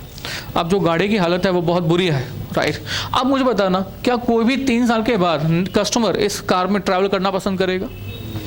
कस्टमर को तो पता चले कि मुझे बैठने के बाद धक्का देना पड़ेगा, धक्के से स्टार्ट होगी गाड़ी, तो nobody will like to travel. और कंपनी डेफिनेटली इस केस में इस तरह की व्हीकल को मार्केट में लेके भी नहीं जाएगी। राइट अब सर आपने 1.8 लाख रुपीस चार्ज किया, 1.8 लाख चार्ज किया, 1.8 लाख चार्ज किया। अब फोर्थ और फिफ्थ ईयर का डेप्रिसिएशन प्रॉफिट एंड लॉस के डेबिट में तो लिख सकते हो, बट क्या कस्टमर से चार्ज कर सकते हैं? क्या हम उन कस्टमर को वापस पकड़ के आए जो कस्टमर पहले 3 सालों के अंदर हमारी कार से मजे लूट चुके? वापस आ जा, 2 रुपये और दे, मैंने डेप्रिसिएशन कम लगाया था। This is also not possible. तो अब जो आपकी गलती का हर्जाना है वो कौन भुगतेगा? कंपनी खुद। राइट क्योंकि आपने पहले डेप्रिसिएशन की कैलकुलेशन ठीक ढंग से नहीं की, क्योंकि अभी तो आप अपने रटे रटाए मेथड पे फिक्स थे कि हम डेप्रिसिएशन को तो एसएलएम मेथड से फिक्स की फॉर्मेट में फिक्स कॉस्ट में यानी कि स्टैंडिंग में डालेंगे। अभी तो आप ऐसे रटे हुए मेथड में ट्रांसफर थे, but actually this should not be the case. हमें एक्चुअल में डेप्रिसिएशन को on the suitable basis on the kilometre travel should customer से चार्ज करना चाहिए। For this reason I repeat only in case of transport companies, not in other case. अगर किसी का personal vehicle है तो आपकी बात बिल्कुल ठीक है, हम कहते हैं कि वहाँ पर हमारा डेप्रिसिएशन अभी भी फिक्स में ही आएगा, स्टैंडिंग में ही आएगा, वहाँ पर लाइफ हमारे व्हीकल की एनफ होती है। Right but in case of the transport companies depreciation of the vehicle will be charge under the variable expense और you can say running expense. Right okay okay okay. अब sir बहुत बार ऐसा होगा कि आपके पास क्वेश्चन के अंदर डेप्रिसिएशन का एसएलएम मेथड ही लिखा होगा। आपको क्वेश्चन कहेगा कॉस्ट ये है, स्क्रैप ये है, लाइफ ये है, एसएलएम मेथड से डेप्रिसिएशन चार्ज करना है, एसएलएम मेथड से आप डेप्रिसिएशन चार्ज करोगे, ये आ गया। राइट एसएलएम मेथड से ही डेप्रिसिएशन चार्ज करना होगा, still you will charge from in the variable. In this case हम ये एज्यूम करेंगे, आई रिपीट हम ये अपने आप से एज्यूम कर रहे हैं कि जो life of the car in kilometre है इन 5 सालों में बराबर बटी हुई है। राइट अगर मैंने आपको कहा कि 2 लाख किलोमीटर टोटल लाइफ है, 5 साल लाइफ है, तो 2 लाख डिवाइड बाय 5 यानी कि हर साल के लिए नंबर्स ऑफ किलोमीटर हो गया 40,000। हम मान के चलेंगे हमारी व्हीकल हर साल सेम कंसिस्टेंट स्पीड से 40 चल रही है और 5 साल तक चलती रहेगी। और इस केस में चाहे हम डेप्रिसिएशन आपने एसएलएम मेथड से ही फाइंड करें, स्टिल डेप्रिसिएशन का जो अमाउंट है वो अमाउंट हमारा अभी भी ट्रांसपोर्ट व्हीकल वाले केस में कहां पर लिखा जाएगा? वेरिएबल में यानी कि रनिंग में। Is it clear? ओके तो बच्चों यहां पर कंक्लूड करते हैं।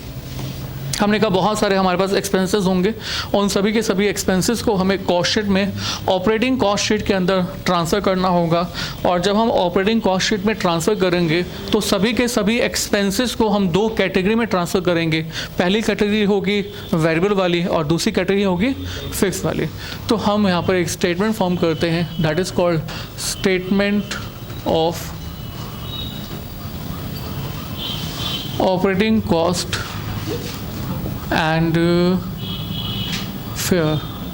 राइट और इस statement of operating cost and fair में सबसे पहले हमने कंसिडर किया स्टैंडिंग कॉस्ट और दूसरा क्या कंसिडर किया?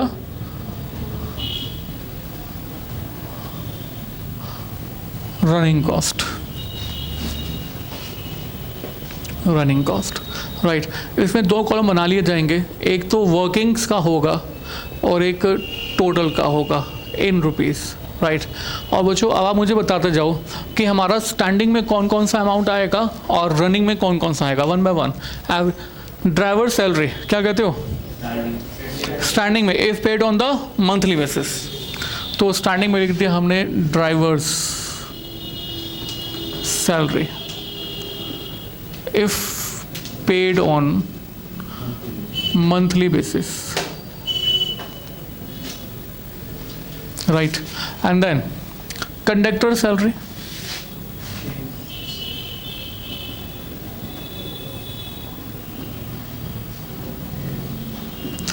if paid on the monthly basis. Garage rent,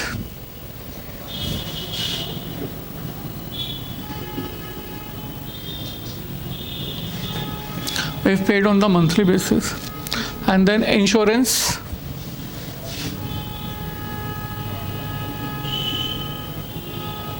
ये तो हमेशा स्टैंडिंग में ही है। हाँ बच्चों, डेप्रिसिएशन ऑफ द व्हीकल, अच्छा यहाँ कुछ नहीं है बच्चों। डेप्रिसिएशन ऑफ द व्हीकल कहाँ पर? Depreciation running. एंड देन और चलते हैं आगे, रिपेयर्स एंड मेंटेनेंस,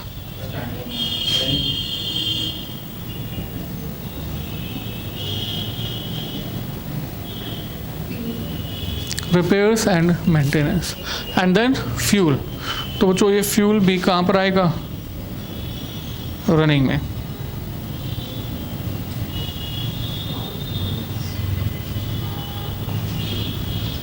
राइट। और ऑयल ग्रीस एक्सेट्रा इन रनिंग,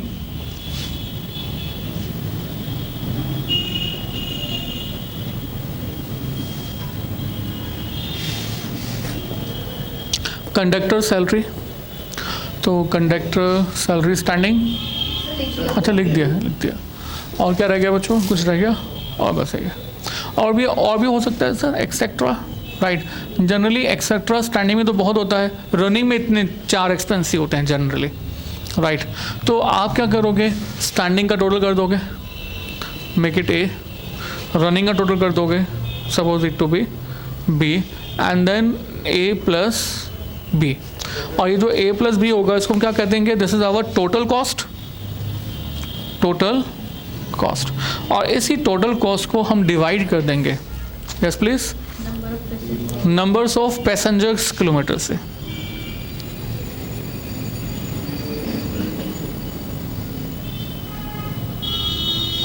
राइट, और जैसे ही आप नंबर्स ऑफ पैसेंजर्स किलोमीटर से डिवाइड कर देंगे तो आपके पास आ जाएगा cost per passengers kilometer, and at the amount of profit in this, profit add कर दोगे तो आपके पास आ जाएगा बच्चों क्या? Fare per passenger kilometre. इसी फेयर पर पैसेंजर किलोमीटर को हम किस नाम से जानते हैं? Takings, takings per passenger kilometre.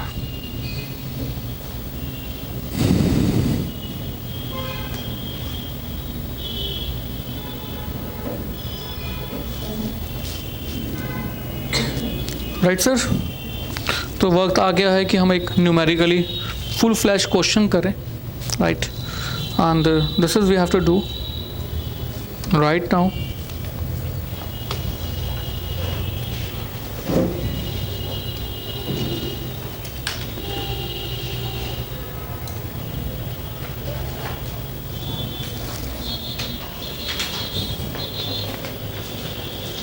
Question number 1.5 पे number 0.6, question number 1.5 operating cost में 5th क्वेश्चन।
हाँ जी सर, कैन वी स्टार्ट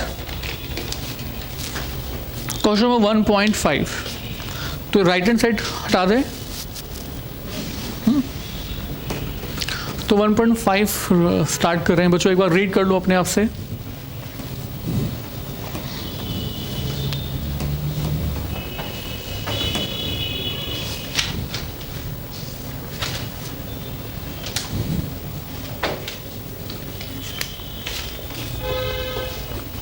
हाँ जी सर, लेट अस स्टार्ट।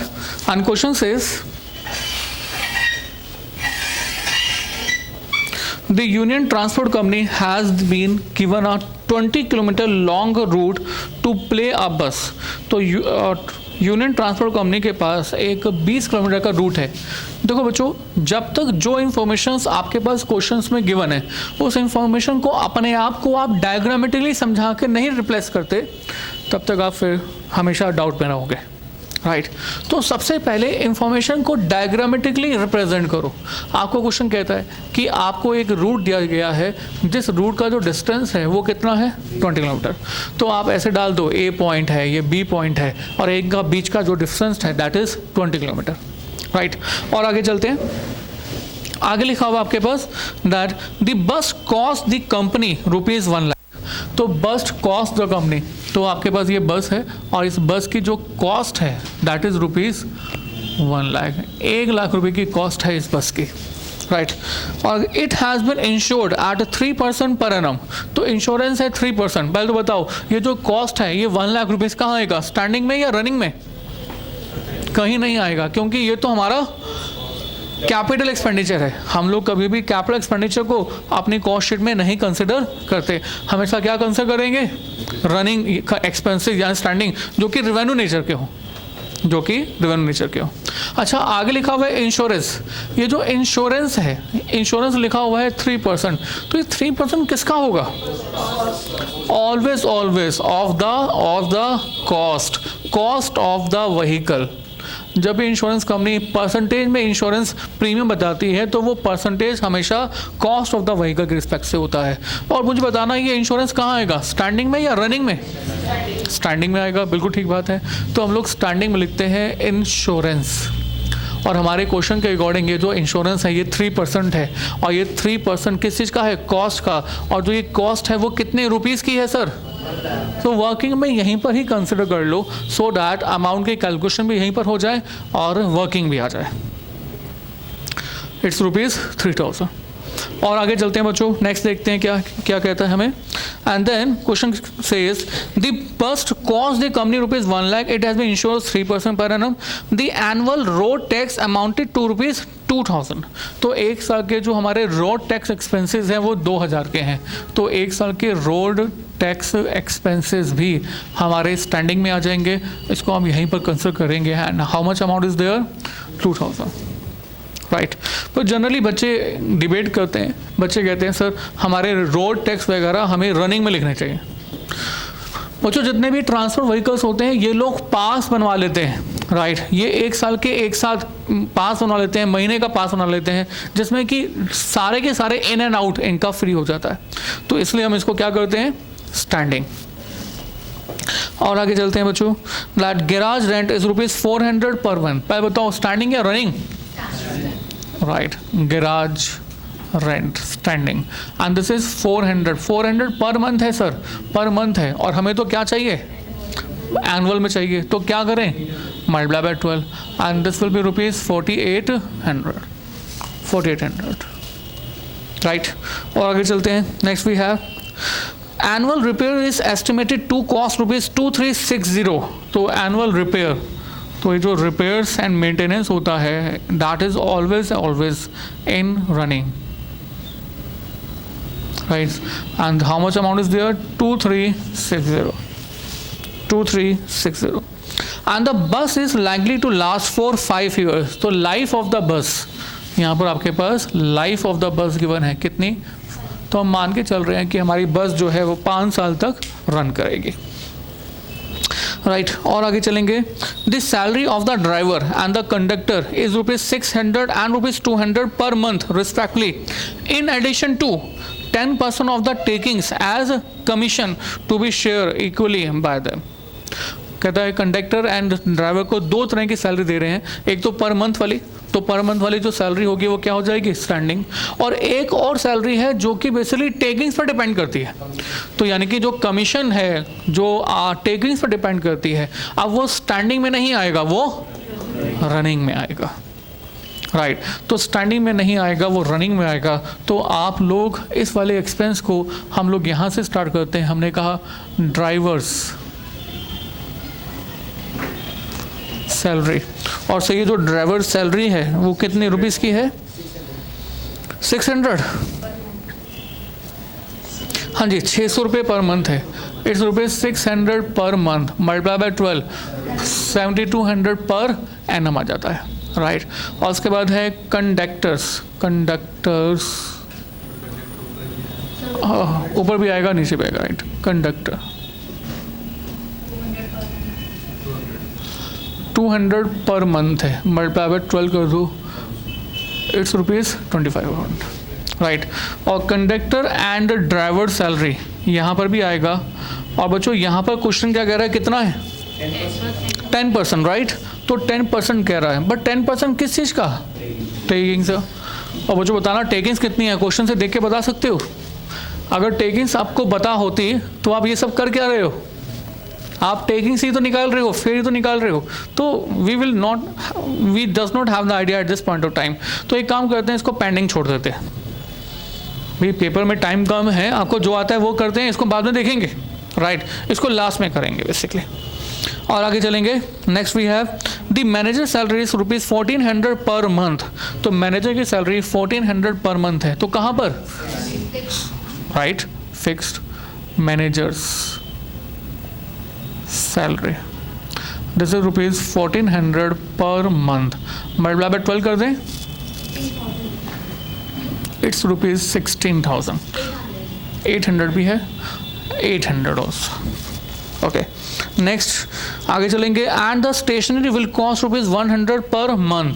तो स्टेशनरी भी लगती है, वही जो टिकट हम लोग देते हैं वो स्टेशनरी भी लगती है, this is rupees 100 per month, multiply by 12।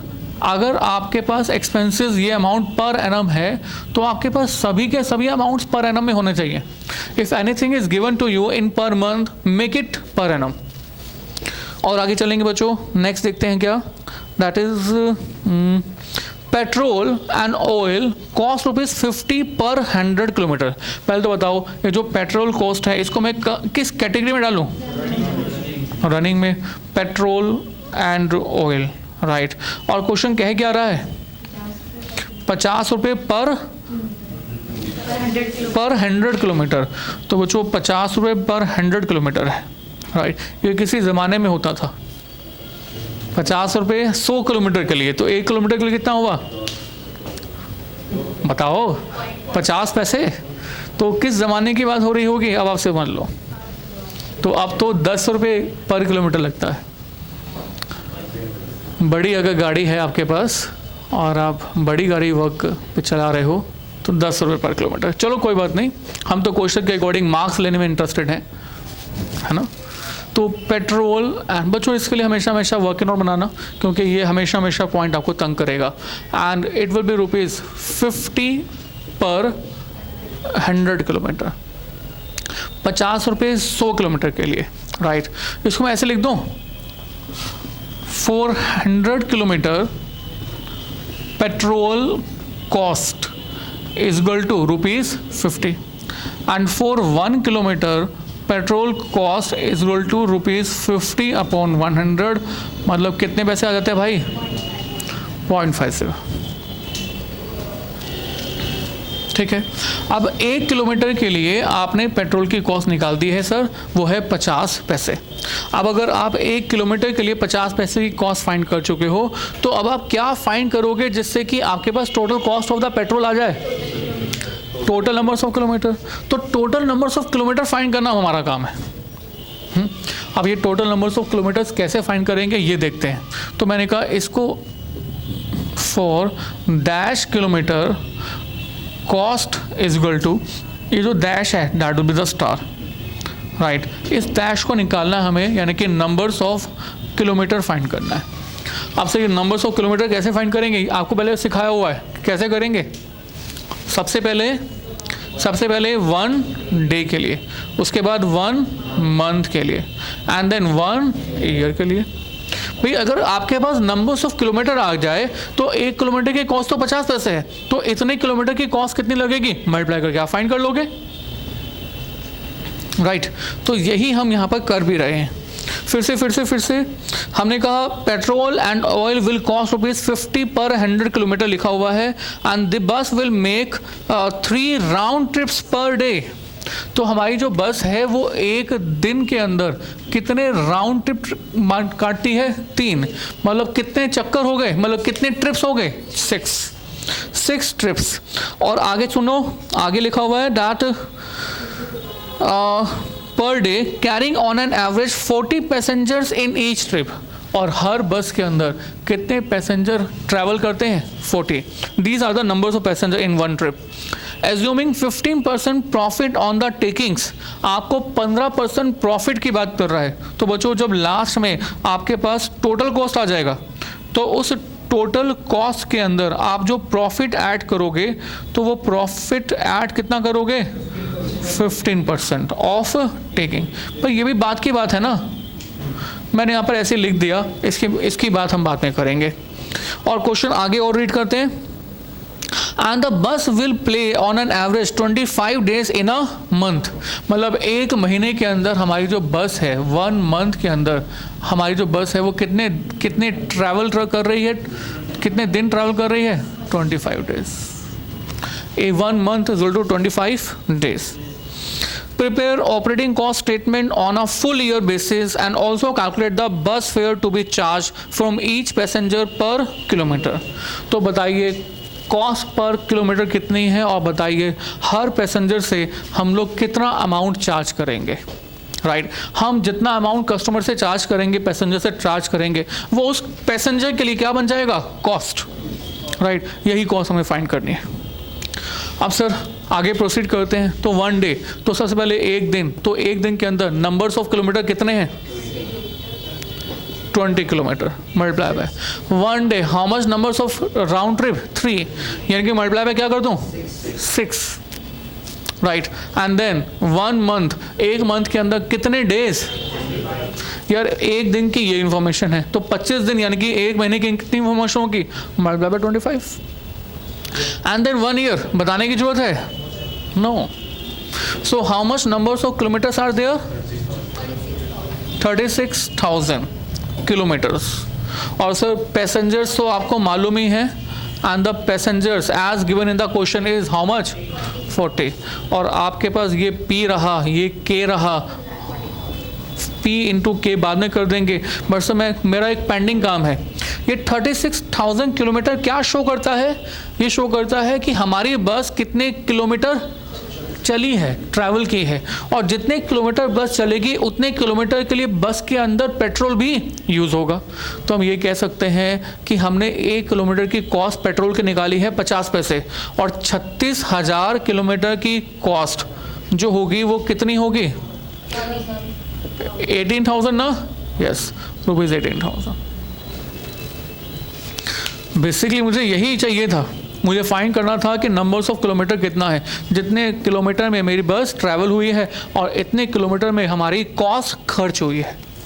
So cost incurred is rupees 18,000, और this 18,000 actually is the cost that I have to write in the running cost side, 18,000, right. Completed या कुछ पेंडिंग है, depreciation नहीं लिखा मैंने, और क्या नहीं लिखा, कंडक्टर एंड ड्राइवर सैलरी नहीं लिखा, तो ठीक है पहले डेप्रिसिएशन लिख लेते हैं, बिल्कुल ठीक है। रनिंग में या स्टैंडिंग में, रनिंग में, क्योंकि ये कौन सी कंपनी है, ट्रांसपोर्ट कंपनी, और ट्रांसपोर्ट कंपनी में डेप्रिसिएशन को हम रनिंग में लिखते हैं। इतनी देर से आपको यही सिखाया है ना, डेप्रिसिएशन।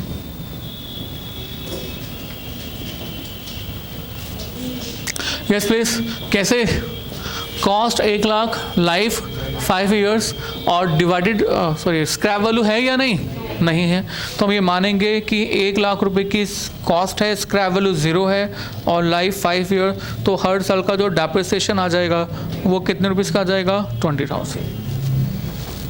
हम मानेंगे कि हर ईयर में 5 ईयर्स के अंदर हमारी बस सेम डिस्टेंस ट्रैवल करती है।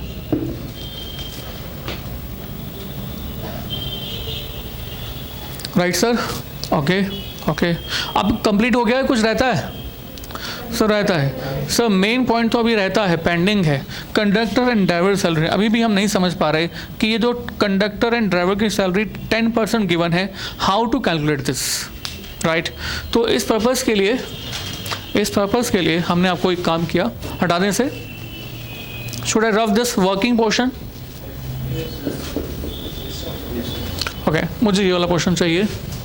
फॉर दिस पर्पज़ बच्चों एक काम करो कि आप पहले स्टैंडिंग कॉस्ट में तो कुछ भी नहीं आएगा ना, तो स्टैंडिंग कॉस्ट का पहले टोटल कर दो और बताओ कि स्टैंडिंग कॉस्ट का टोटल कितना आता है।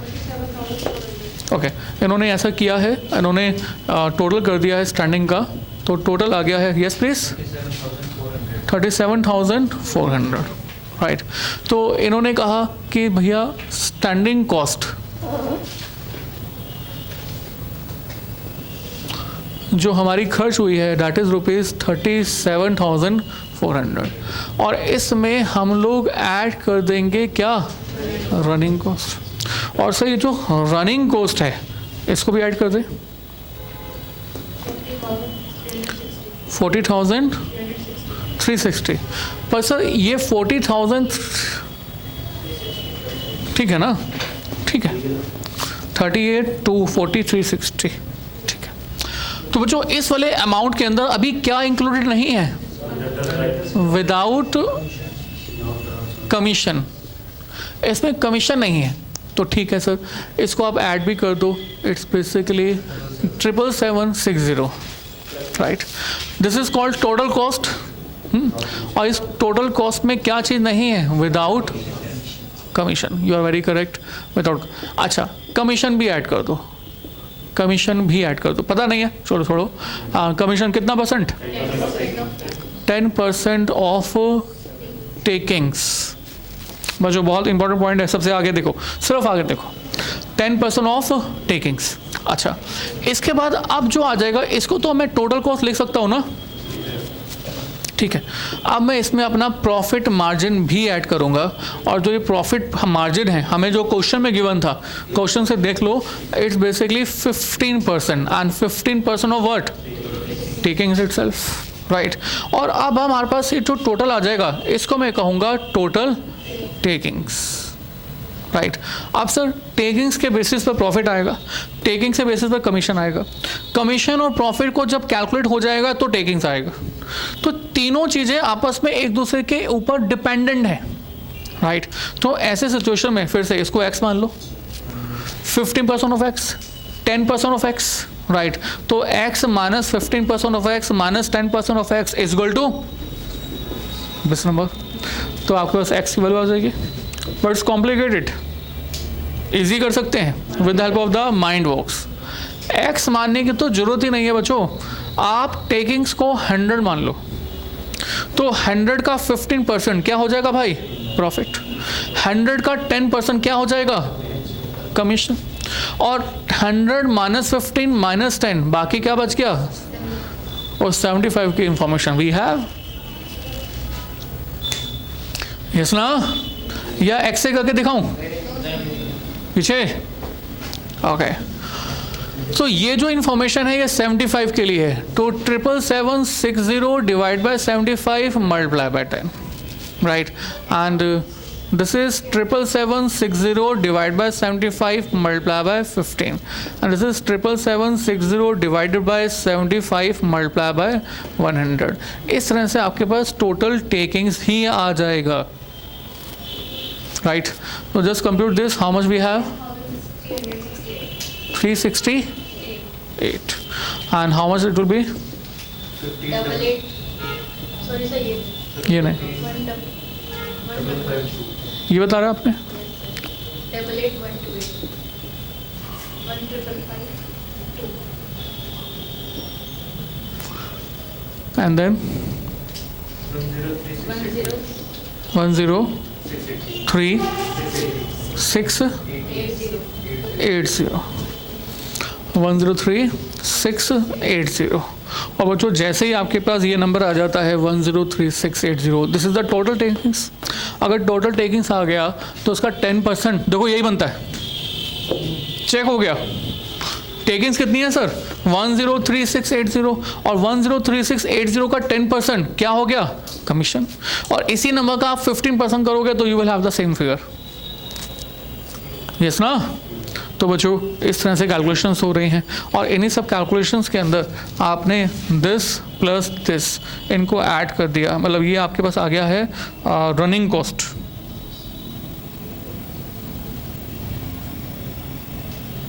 And the running cost is suppose it to be A, suppose it to be B और प्लस करना। अच्छा अभी रुको, पहले ये नंबर रिप्लेस करो, how much it will 30,368 and now add up 88,128। ये टोटल का टोटल है ना। रनिंग कॉस्ट कितना बच्चे, पहले आप रनिंग कॉस्ट निकालोगे फिर टोटल कॉस्ट निकालोगे। Running cost please make a addition of all this and then total cost A plus 55,050 और बच्चों ऐड भी कर दो इसको A प्लस B, ये मैं आपको बता देता हूँ 88,128। और बच्चों इसको आप दो मेथड से कर सकते हो, इसको डिवाइड कर दो। पहले तो हम लोग लास्ट एग्जांपल्स में कैसे करते थे, पहले डिवाइड करते थे किसको, किससे, total cost divide by passengers kilometer से, तो आपके पास कॉस्ट पर पैसेंजर किलोमीटर आ जाता था और उसके बाद उसमें प्रॉफिट मार्जिन ऐड कर देते थे, याद है या नहीं।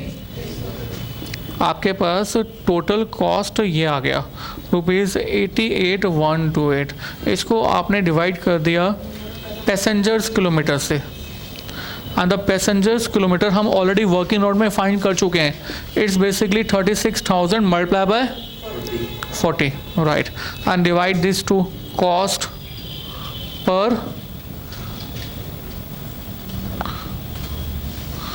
पर पैसेंजर किलोमीटर। 0.0612 और बच्चों इसमें अपना प्रॉफिट मार्जिन भी ऐड करते हैं, profit eight the rate of 15% and 15% of what, takings, right, of takings. और टेकिंग्स फिर से नहीं मालूम हमें, पर किलोमीटर कहाँ मालूम है, so make it 100, 15 and 85। 0.0612 divided by 85 multiplied by 15, 0.108 and add up these two